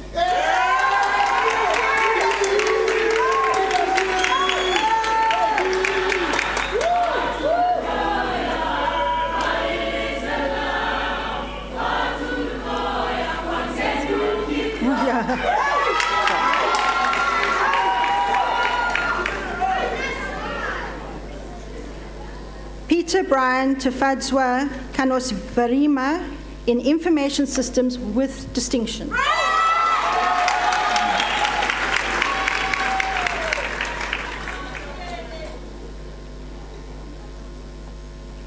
Thomas Knight in Ichthyology and Fishery Sciences.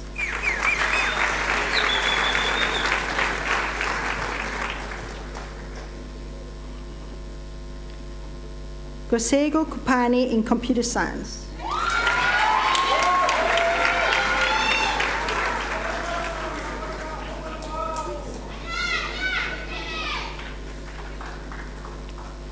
Rian Johan Labuskachny in Entomology.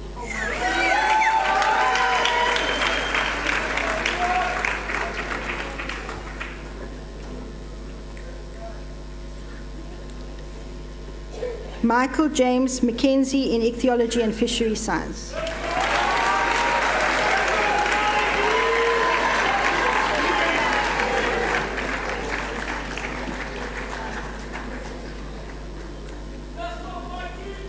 Tapiwa Mogorimbo in Microbiology.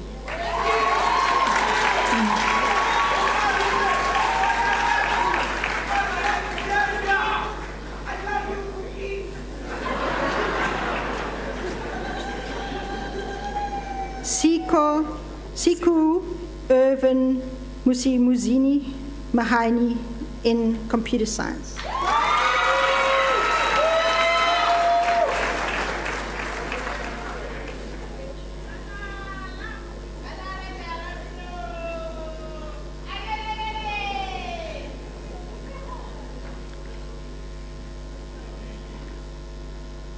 Humelo Theo Machi in Entomology.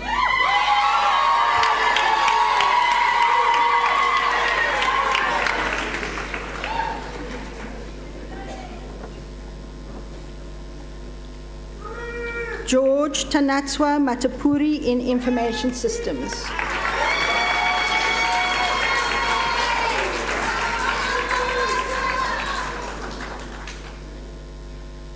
Chikizwa Matomani in Geography.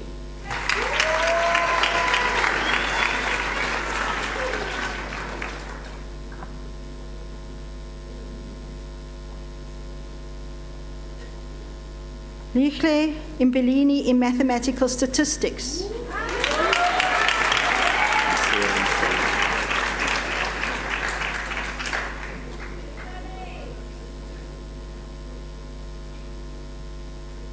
Muluri Mulongo in Information Systems.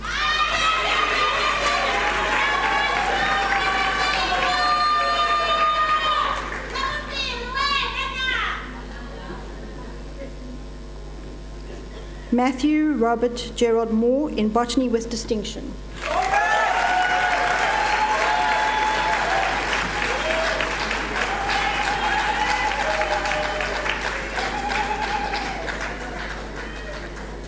Morapeli Justice Mulaleki in Biochemistry.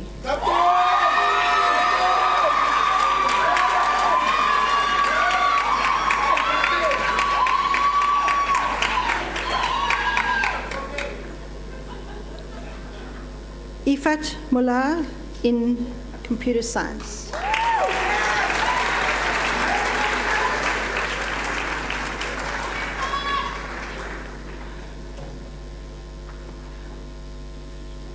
Mama Riol Urani, Mama Riani Morali in Chemistry.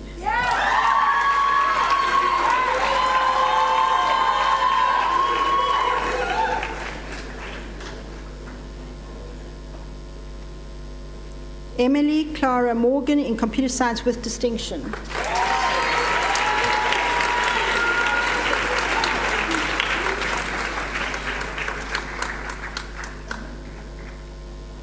Faith Zindile Mshengu in Environmental Science.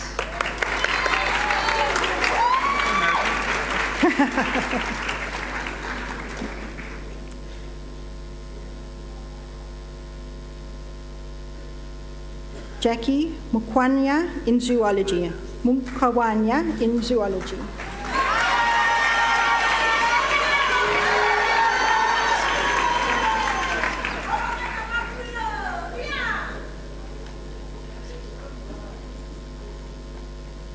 Piers Mulunda in Physics with Distinction.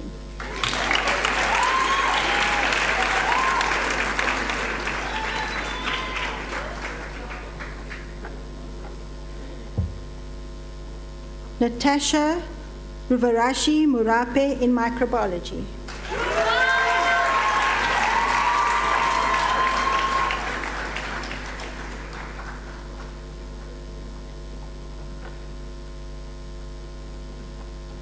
Tulisa Nangu in Entomology.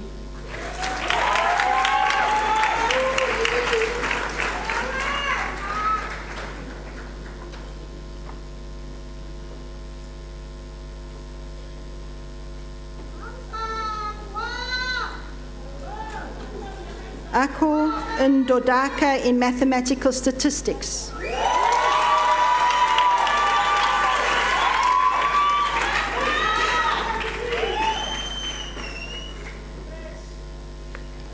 Luanda Zamakukhle Nkabinde in Microbiology.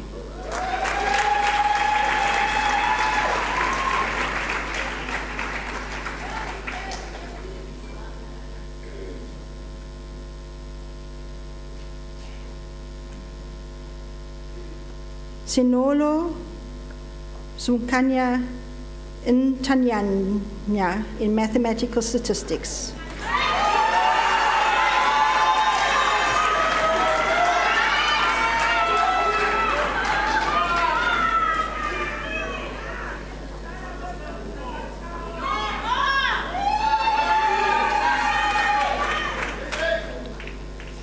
Michele Nqobile in Mathematical Statistics.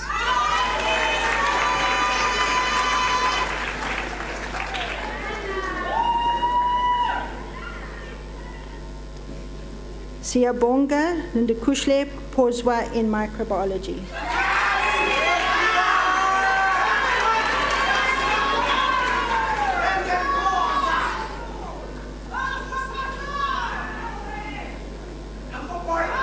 Palesa Ragoleka in human kinetics and ergonomics.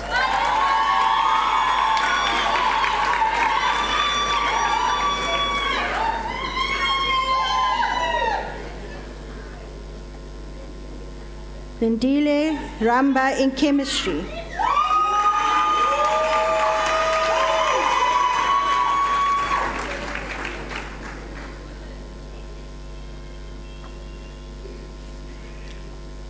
Jones Junior Rambau in chemistry.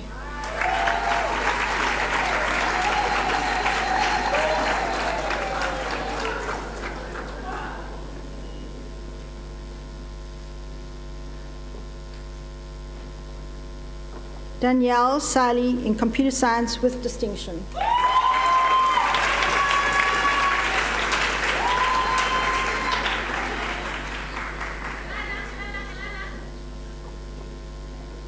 Sakola Emmanuel Sikalema in chemistry with distinction.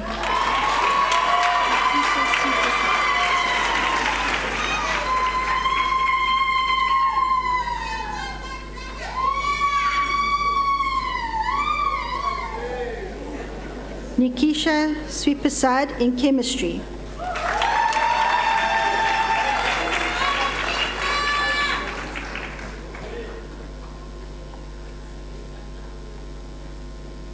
Shegofatso Mpo Tabane in microbiology.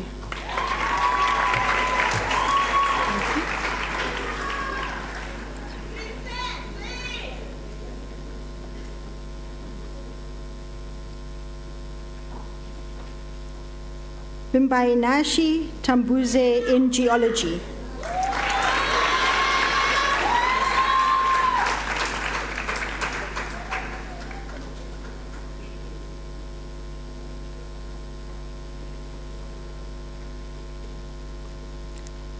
Sinotando Nokubongo Piniso Kulu in chemistry.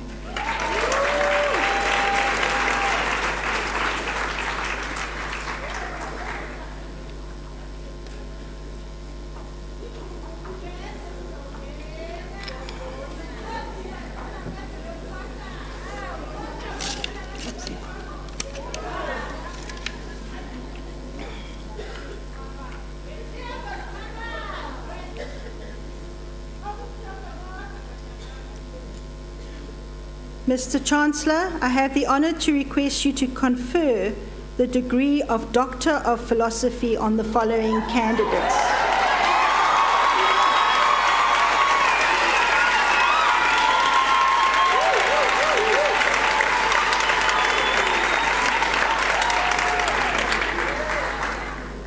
Nompumelelo Catherine Baso in botany. Nompumelelo explored the intricate web of biotic and abiotic factors influencing the success of a submerged aquatic invader, the South African oxygen weed, outside its native range.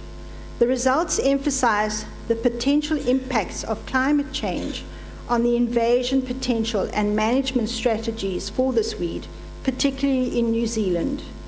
The findings also advocate for the implementation of sustainable and ecologically sound management solutions such as biological control to manage this species. Congratulations.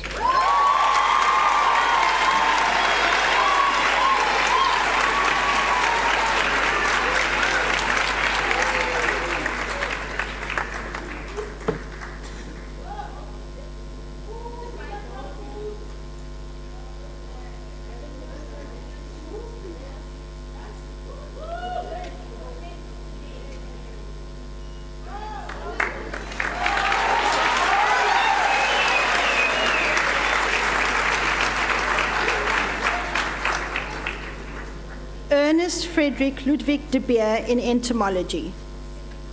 California red scale is an important citrus pest with an effective and diverse natural enemy complex. Ernest conducted a comprehensive study on the parasitism of this pest and explored the augmentation of an introduced parasitoid wasp. Contrary to elsewhere in the world, he found it to be ineffective, mainly due to the extreme efficacy of a local parasitoid wasp, thus demonstrating the value of conservation biological control. Ernest also developed a pre-augmentation quality test and showed that molecular fingerprinting of the parasitoid complex needs to be revised. Congratulations.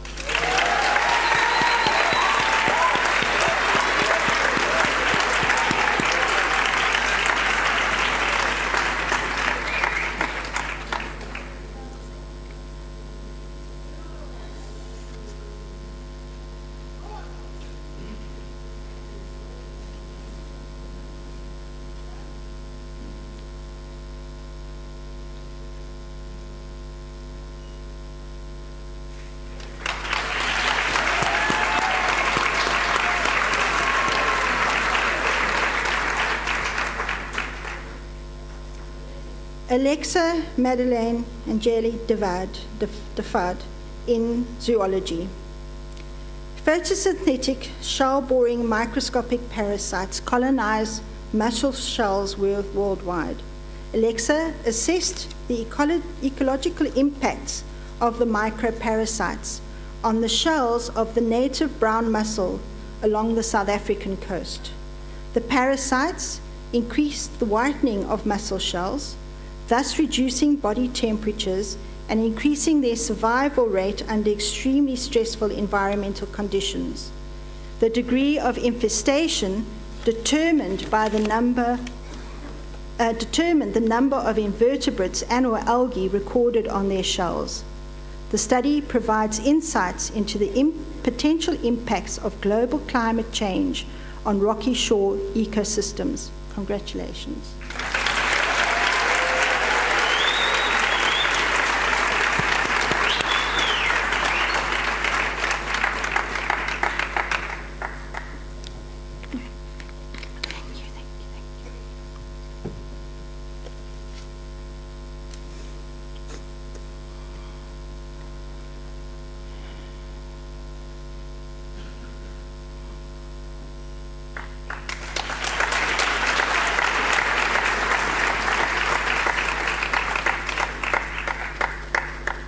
Olivia Uwetu Duna in marine biology. Most coastal organisms, including mussels, have larvae that drift in the sea before joining the adults on the shore. Uwetu investigated the complex and dynamic ways that wind speed and direction shape coastal currents and the ability of the larvae to recruit onto rocky shores. He then explored how newly recruited mussels physiologically respond to temperature, a critical factor for marine animals. His findings highlight the powerful effects of a constantly changing environment on populations of natural resources. Congratulations.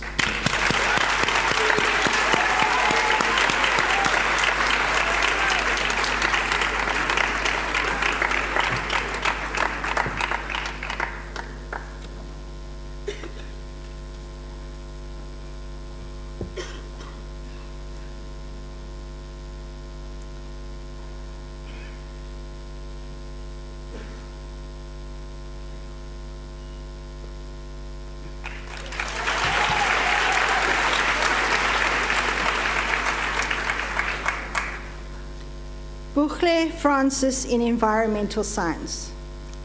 Lantana is regarded as one of the most problematic invasive weed species globally.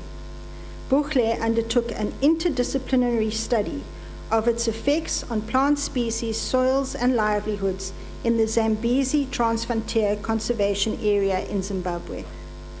She found that whilst it was used for fencing, almost 2/3 of households experienced economic losses due to its invasion, along with the reduction in other desirable species and changes in soil nutrients.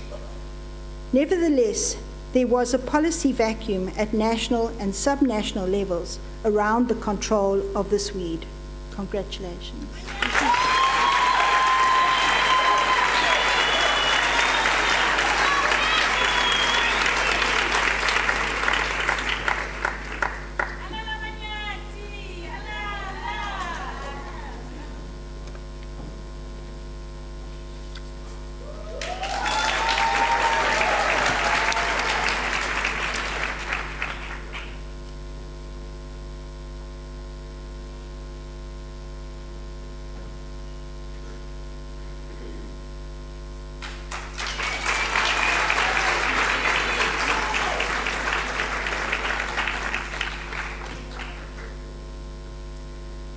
Charles Benjamin Luhana in chemistry. Neurodegenerative disorders such as Alzheimer's and Parkinson's are brain and spinal disorders that over time degrade the optimal function of the human body. Neurotransmitters are chemicals that allow for prompt communication between the brain and the body tissues and cells. These diseases occur if too much or too little neurotransmitters are produced in the human body.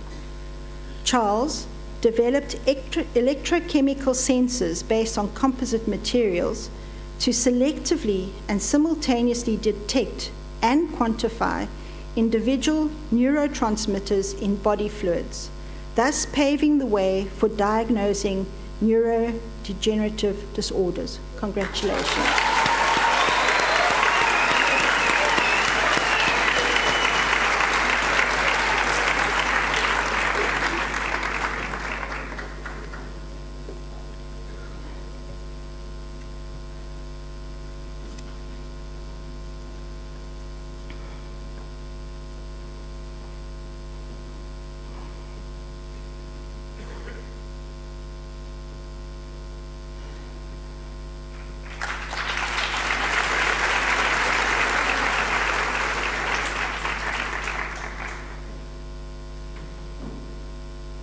Aviwe Magadla in chemistry. Current cancer treatment methods indiscriminately destroy both healthy and cancerous tissue. In addition, antibiotic drug resistance is a global problem. Aviwe developed dual-action drugs that can be used for both cancer treatment and as antibiotics with no possibility of developing resistance. He linked his drugs to nanoparticles and cancer-specific molecules which are attracted to cancer only, thus reducing damage to healthy cells and eliminating the detrimental effects of current cancer methods, treatment methods. Congratulations.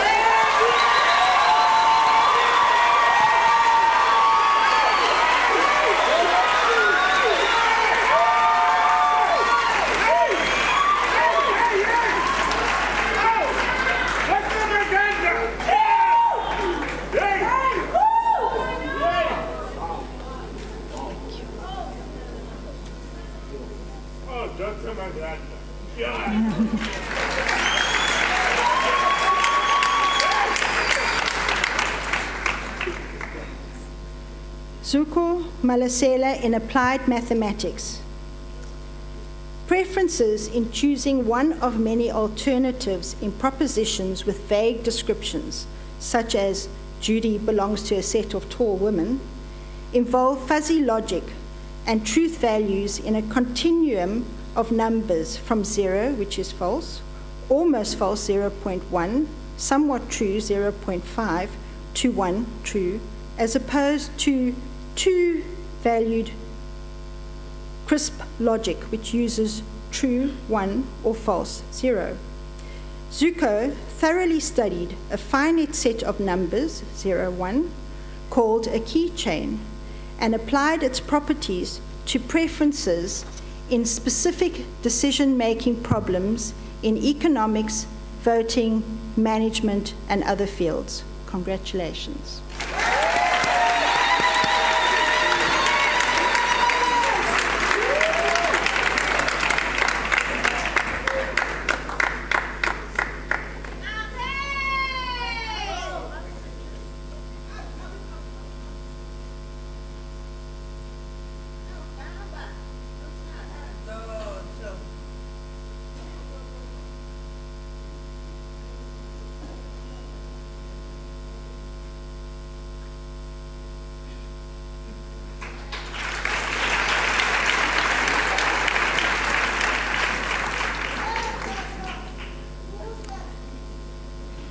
Franz Makwenya Matupi in environmental science.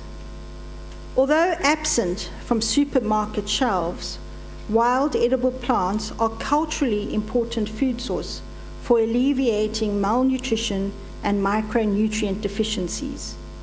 Using a wide diversity of methods, France explored their role in diets, livelihoods, and cultures in rural villages of Limpopo province. Despite dietary transitions and cultural changes, multiple species of wild edible plants are regularly consumed and contribute over 1/3 of the value of all plants in home gardens, indicating a need for greater recognition by government and non-government agencies. Congratulations.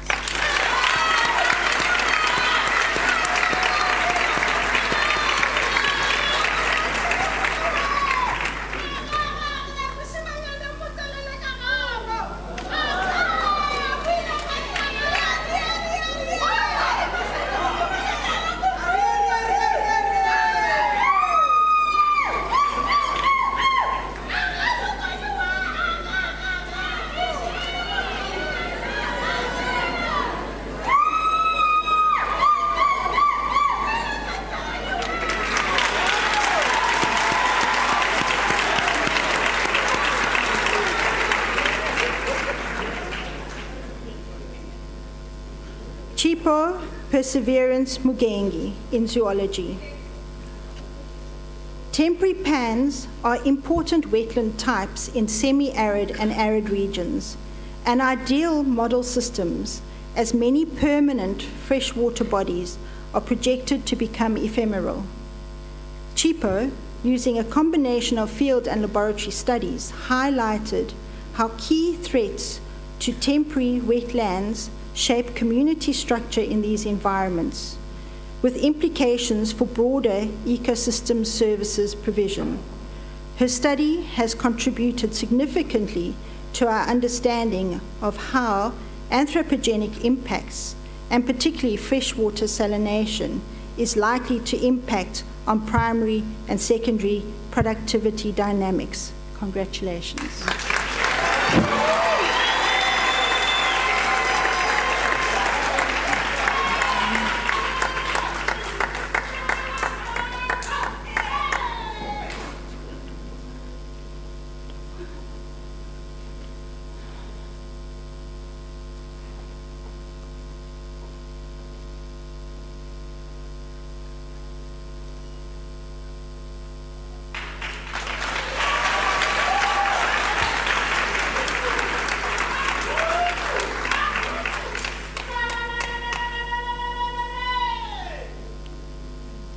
Duane Nkotwana in ichthyology. Duane's study focused on the Zambezian low-felt freshwater ecoregion. A key finding was that the low-felt, large-scale yellowfish is endemic to the Limpopo river system. Large-scale yellowfish populations in the Pungwe, Buzi, and lower Zambezi river systems represent distinct species. By accurately recording species boundaries and mapping distribution ranges, this research provides important information for the conservation and management of these important fish, which are crucial to both commercial and subsistence fisheries and are popular among recreational anglers. Congratulations.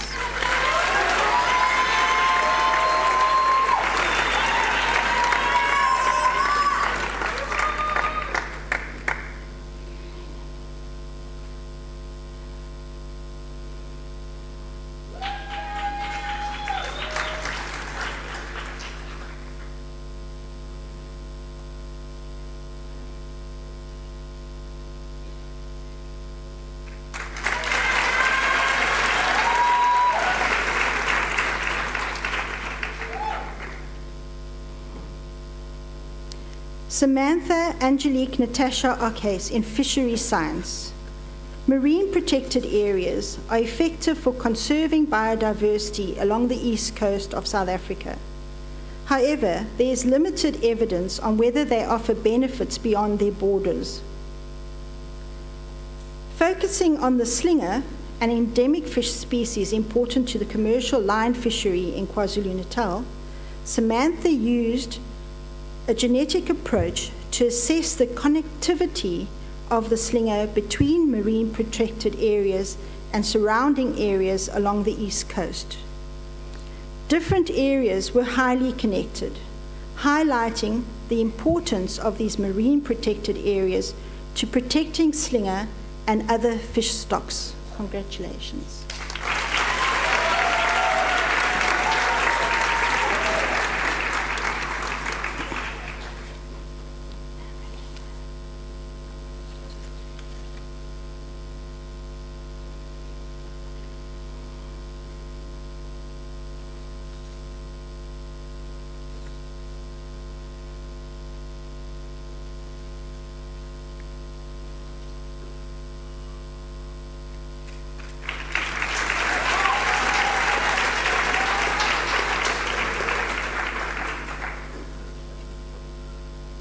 Suzanne Redling-Hayes in Marine Biology.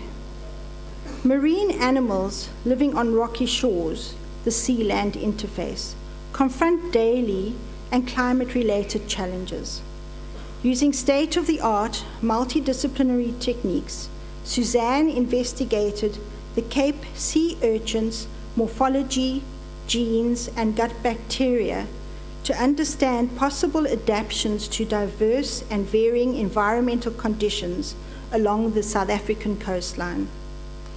Findings show notable difference in sea urchins' physical traits, genetics, and gut bacteria between the east and the west coasts, indicating the potential of these animals as ecosystem health indicators on the South African coastline of contrast. Congratulations.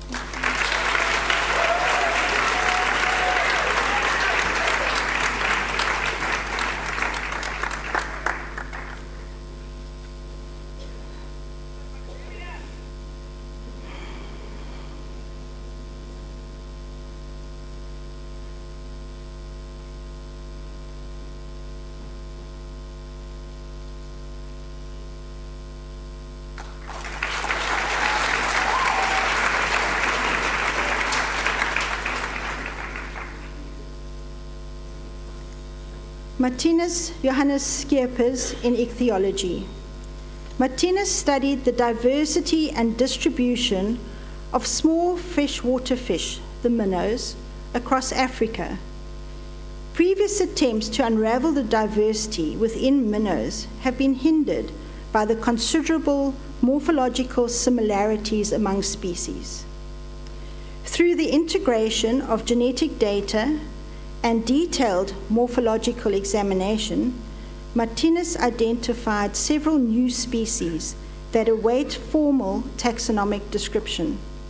This work is critical because accurate taxonomy is the foundation for all other fields of biological research, including conservation, ecology, and management of inland fisheries. Congratulations.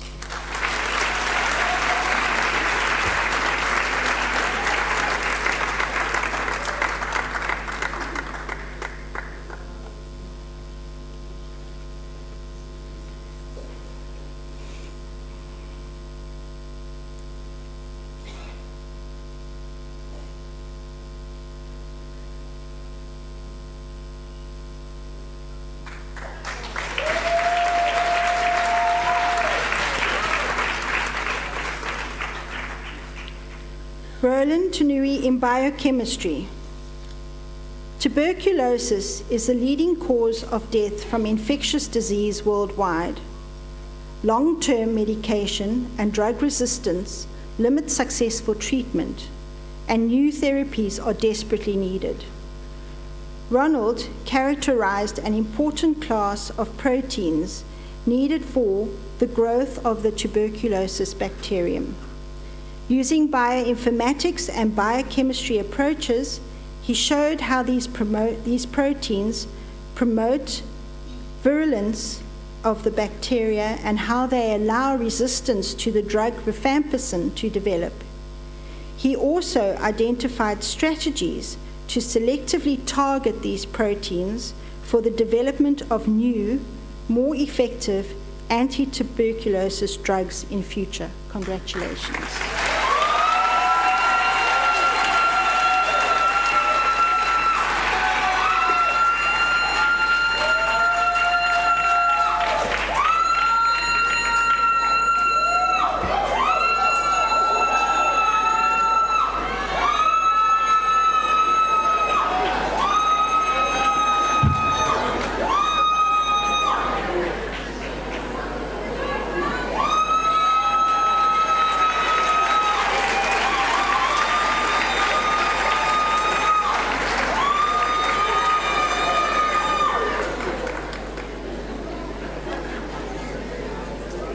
Gareth Alexander Walker in zoology.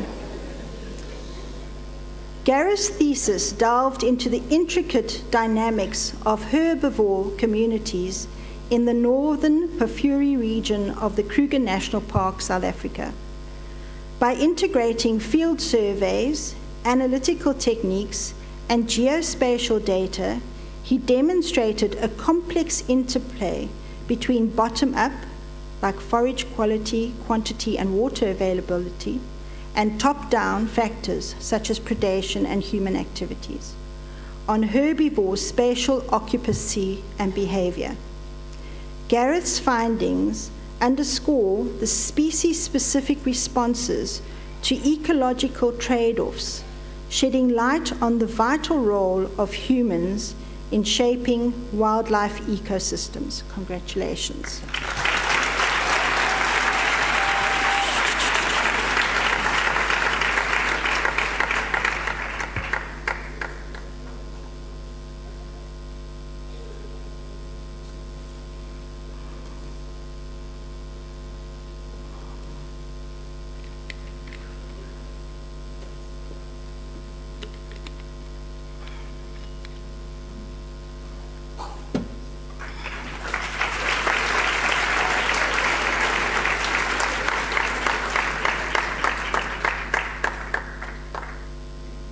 Abigail Vormerans in entomology. Abigail's research focused on developing biological control strategies against the invasive black locust, a rapidly spreading and damaging tree in South Africa's grassland.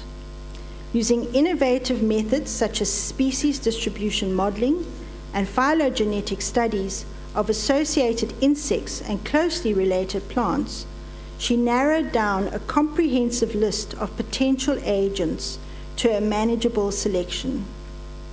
Her research will significantly contribute to reducing the adverse effects of the black locust tree in South Africa. Congratulations.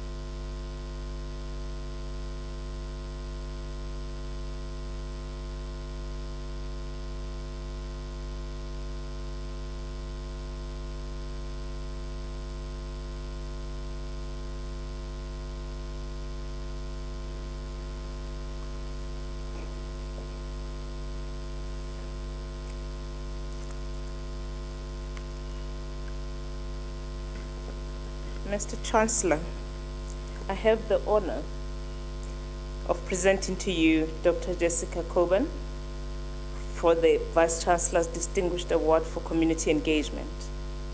The Vice-Chancellor's Distinguished Community Engagement Award is a prestigious and competitive annual award which recognizes academics who have successfully established meaningful and sustainable partnerships between members of the university and community partners in the areas of teaching, learning, and research to contribute to sustainable human and community development. Such individuals have demonstrated to a panel of peers that their contribution to community engagement is truly distinguished and worthy of the Vice-Chancellor's Award. Today, I'm honored to present Dr. Jessica Coburn for the 2023 Distinguished Vice-Chancellor's Community Engagement Award. Jessica is a senior lecturer in the Department of Environmental Science in the Faculty of Science. She earnestly believes in and enthusiastically contributes to the idea that we are caretakers and not conquerors of the natural world. Dr. Coburn embodies the ethos of community engagement through her wide and deep-ranging efforts to bring together a multitude of stakeholders in the service of both social and environmental sustainability and justice. Through various integrated engagement, teaching, and research activities, Dr. Coburn has pioneered a transdisciplinary and holistic approach to community engagement, which is rich and inspiring. She has applied teaching, learning, and research resources to meet community needs to specifically confront the pressing social, ecological, sustainability crises the community faces. These initiatives have thus promoted university social responsibility, had transdisciplinary and integrated methodologies, what she describes as organic process of weaving engagement into teaching and research have been developmental and participatory. And the partnerships built with River Rescue, the community around the Tsitsa River catchment, and more recently, the team at Assegai Trails are reciprocal and collaborative. Implementation of the projects has entailed joint planning, innovative monitoring and evaluation, and efficient utilization of resources. As a result, the local natural environment, community partners, as well as students and staff have benefited. Balancing the advancing of teaching and research with community development with remarkable synergy. Dr. Coburn is recognized by her students, colleagues, and community partners as deeply aware of the importance of context, connections, and care. And these ideas are core to her personal philosophy as an academic. Dr. Coburn began as a volunteer at River Rescue, a small local volunteer-based organization which started in Makanda in early 2020 with the mission to clean the rivers in the city of Makanda. The aim of the River Rescue is to restore the link between our rivers and our people. Dr. Coburn now serves as a facilitator, fostering a learning partnership between River Rescue and the Department of Environmental Science. Environmental science honor students participate as volunteers in the River Rescue cleanup effort, where they bring their knowledge of environmental science into discussions and planning sessions for river rescue activities. During these engagements, students develop their own specific projects to benefit the river rescue, such as social media campaigns, mapping activities, and educational outreach activities. In this way, students share their knowledge and enthusiasm with the river rescue community, and they are in turn enriched by gaining knowledge from the community partners of the local context and challenges related to water and waste management. This service learning project involves staff members from the Department of Environmental Science and all the honors students. It contributes to the transformation of the way in which local rivers are managed and cared for, the way in which local residents interact with and relate to the river, the relationships between the university and the local community and physical environment.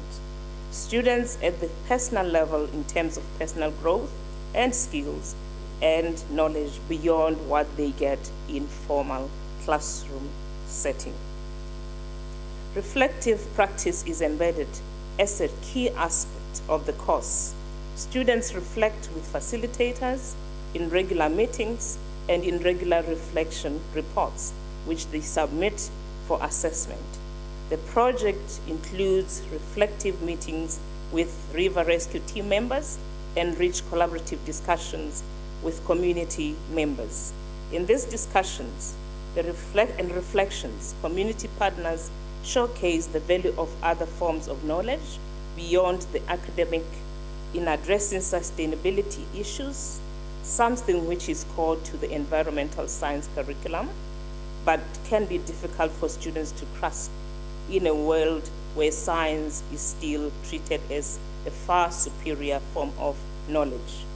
In the words of one of the community partners, Helen Holloman, they echoed, the hands-on exposure of honor students to the realities of the local water courses and the lives of the people who live along them makes real the theory of systems thinking and often compels reassessment of one's understanding and assumptions. Working side by side with the members of the community, listening to their problems, seeing the daily reality of their difficulties they contend with, provides life lessons that no theory can provide. Jess's involvement with the River Rescue Program has been profoundly beneficial in strengthening links between the university and community and in transforming the direction of the program. It has brought direct educational and practical benefits to both the community and the honors students, and has introduced new, reflective ways of thinking about the links between people and their environment, close quote. The River Rescue team were honored for their critical role in this co-learning partnership by receiving the Rhodes University Community Engagement Partner of the Year Award in 2023. When she reflects on the partnership and how it has shaped her work as an engaged teacher in the university, Dr. Coburn puts the warm, respectful, open relationship she has with the River Rescue team at the center of the story. She expresses deep appreciation for the work that Helen Holloman, Elizabeth Davis, Ntombo Mzi, Munakali, Margaret Wolf, Nozim Tati, and many others, including her students, have done to enable these meaningful outcomes for so many people. Sadly, one of the team members, who was also our PhD student, Prevan Chetty, passed away last week, and may his soul rest in eternal peace. Jessica believes that a community engagement award should not be awarded solely to an individual. She says, I quote, "When I stand on that stage to accept the award, I want the audience to know that I'm standing there not as an individual winner, but as someone helping to shine the spotlight on the important, heartfelt, and difficult work we have done in collaboration," close quote. Complementing this teaching initiative is Dr. Coburn's engaged research, which focuses on landscapes, linkages, and learning, and which ultimately aims to conserve the water courses of Makhanda and the broader landscapes of the Eastern Cape. Dr. Coburn's endeavors as an engaged researcher are best described through an account of the TISA project, in which she worked alongside a large collaborative team of researchers, practitioners, and community partners. She acknowledges and celebrates the work and commitment of her colleagues, Nosiseko Ntati, Margaret, Tali Palmer, Ureta Rosenberg, Harry Biggs, Monde Mtudu, and many others who made this project the success it was. It is this crossing of disciplinary, methodological, social, and physical borders, and the concomitant appreciation of interconnections and the foregrounding of relationships that makes Dr. Coburn a worthy recipient of the 2023 Vice-Chancellor's Distinguished Award for Community Engagement. Mr. Chancellor, I have the honor to request you to award the 2023 Vice-Chancellor's Distinguished Community Engagement Award to Dr. Jessica Coben.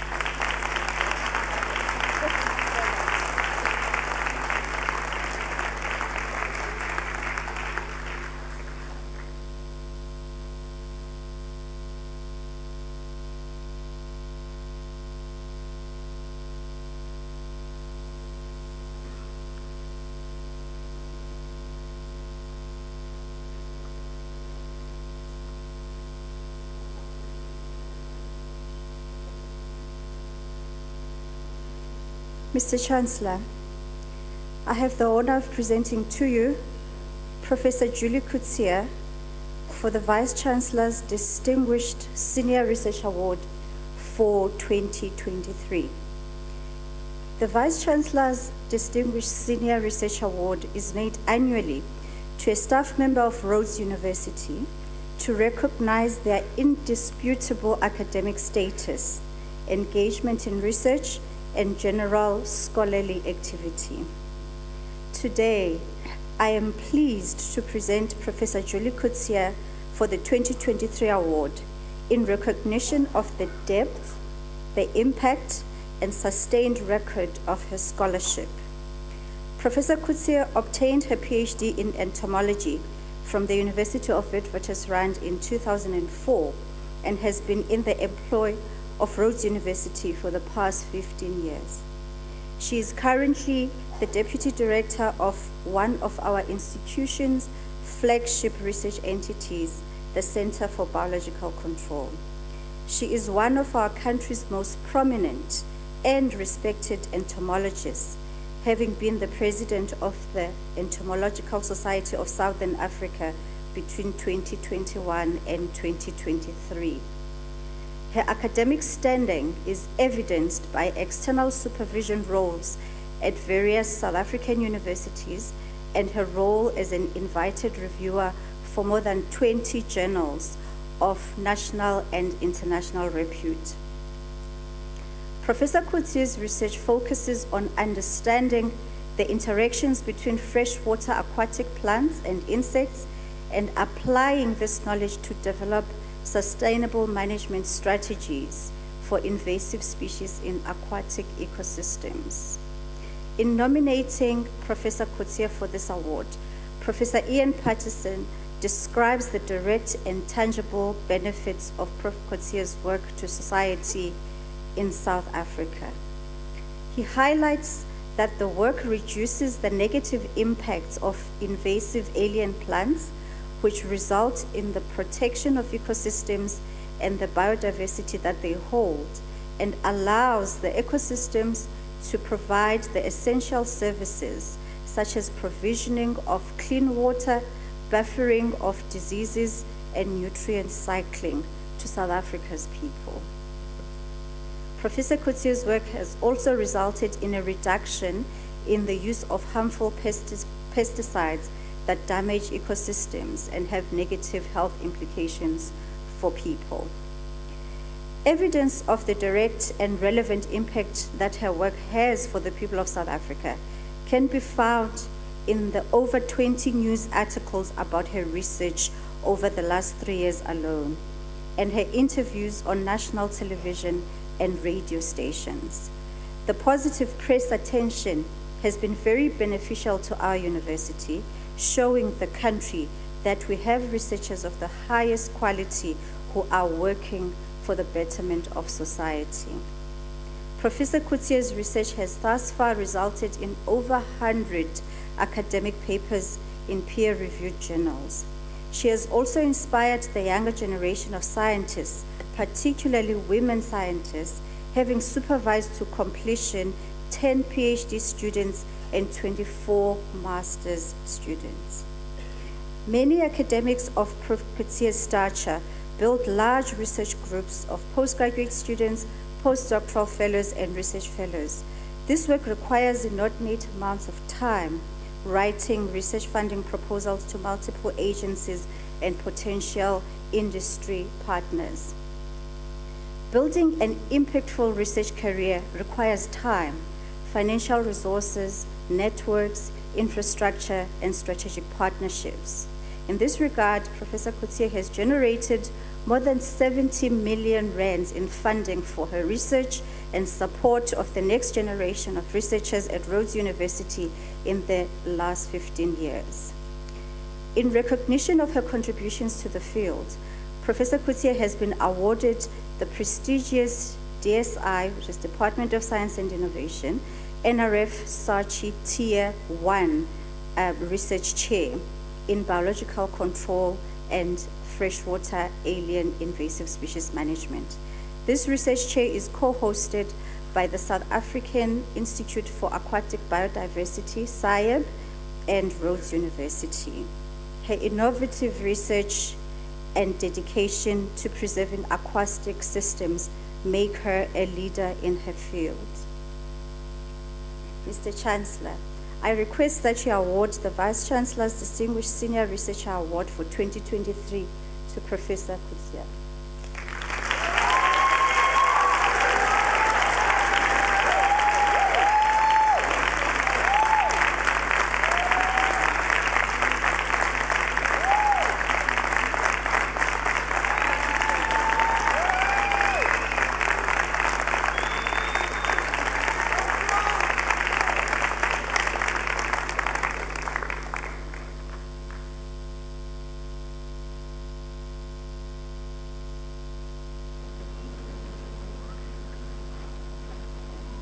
I also confer degrees on those candidates named in the program who are in absentia. Please rise for the National Anthem.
By virtue of the authority vested in me, I dissolve this congregation of Rhodes University.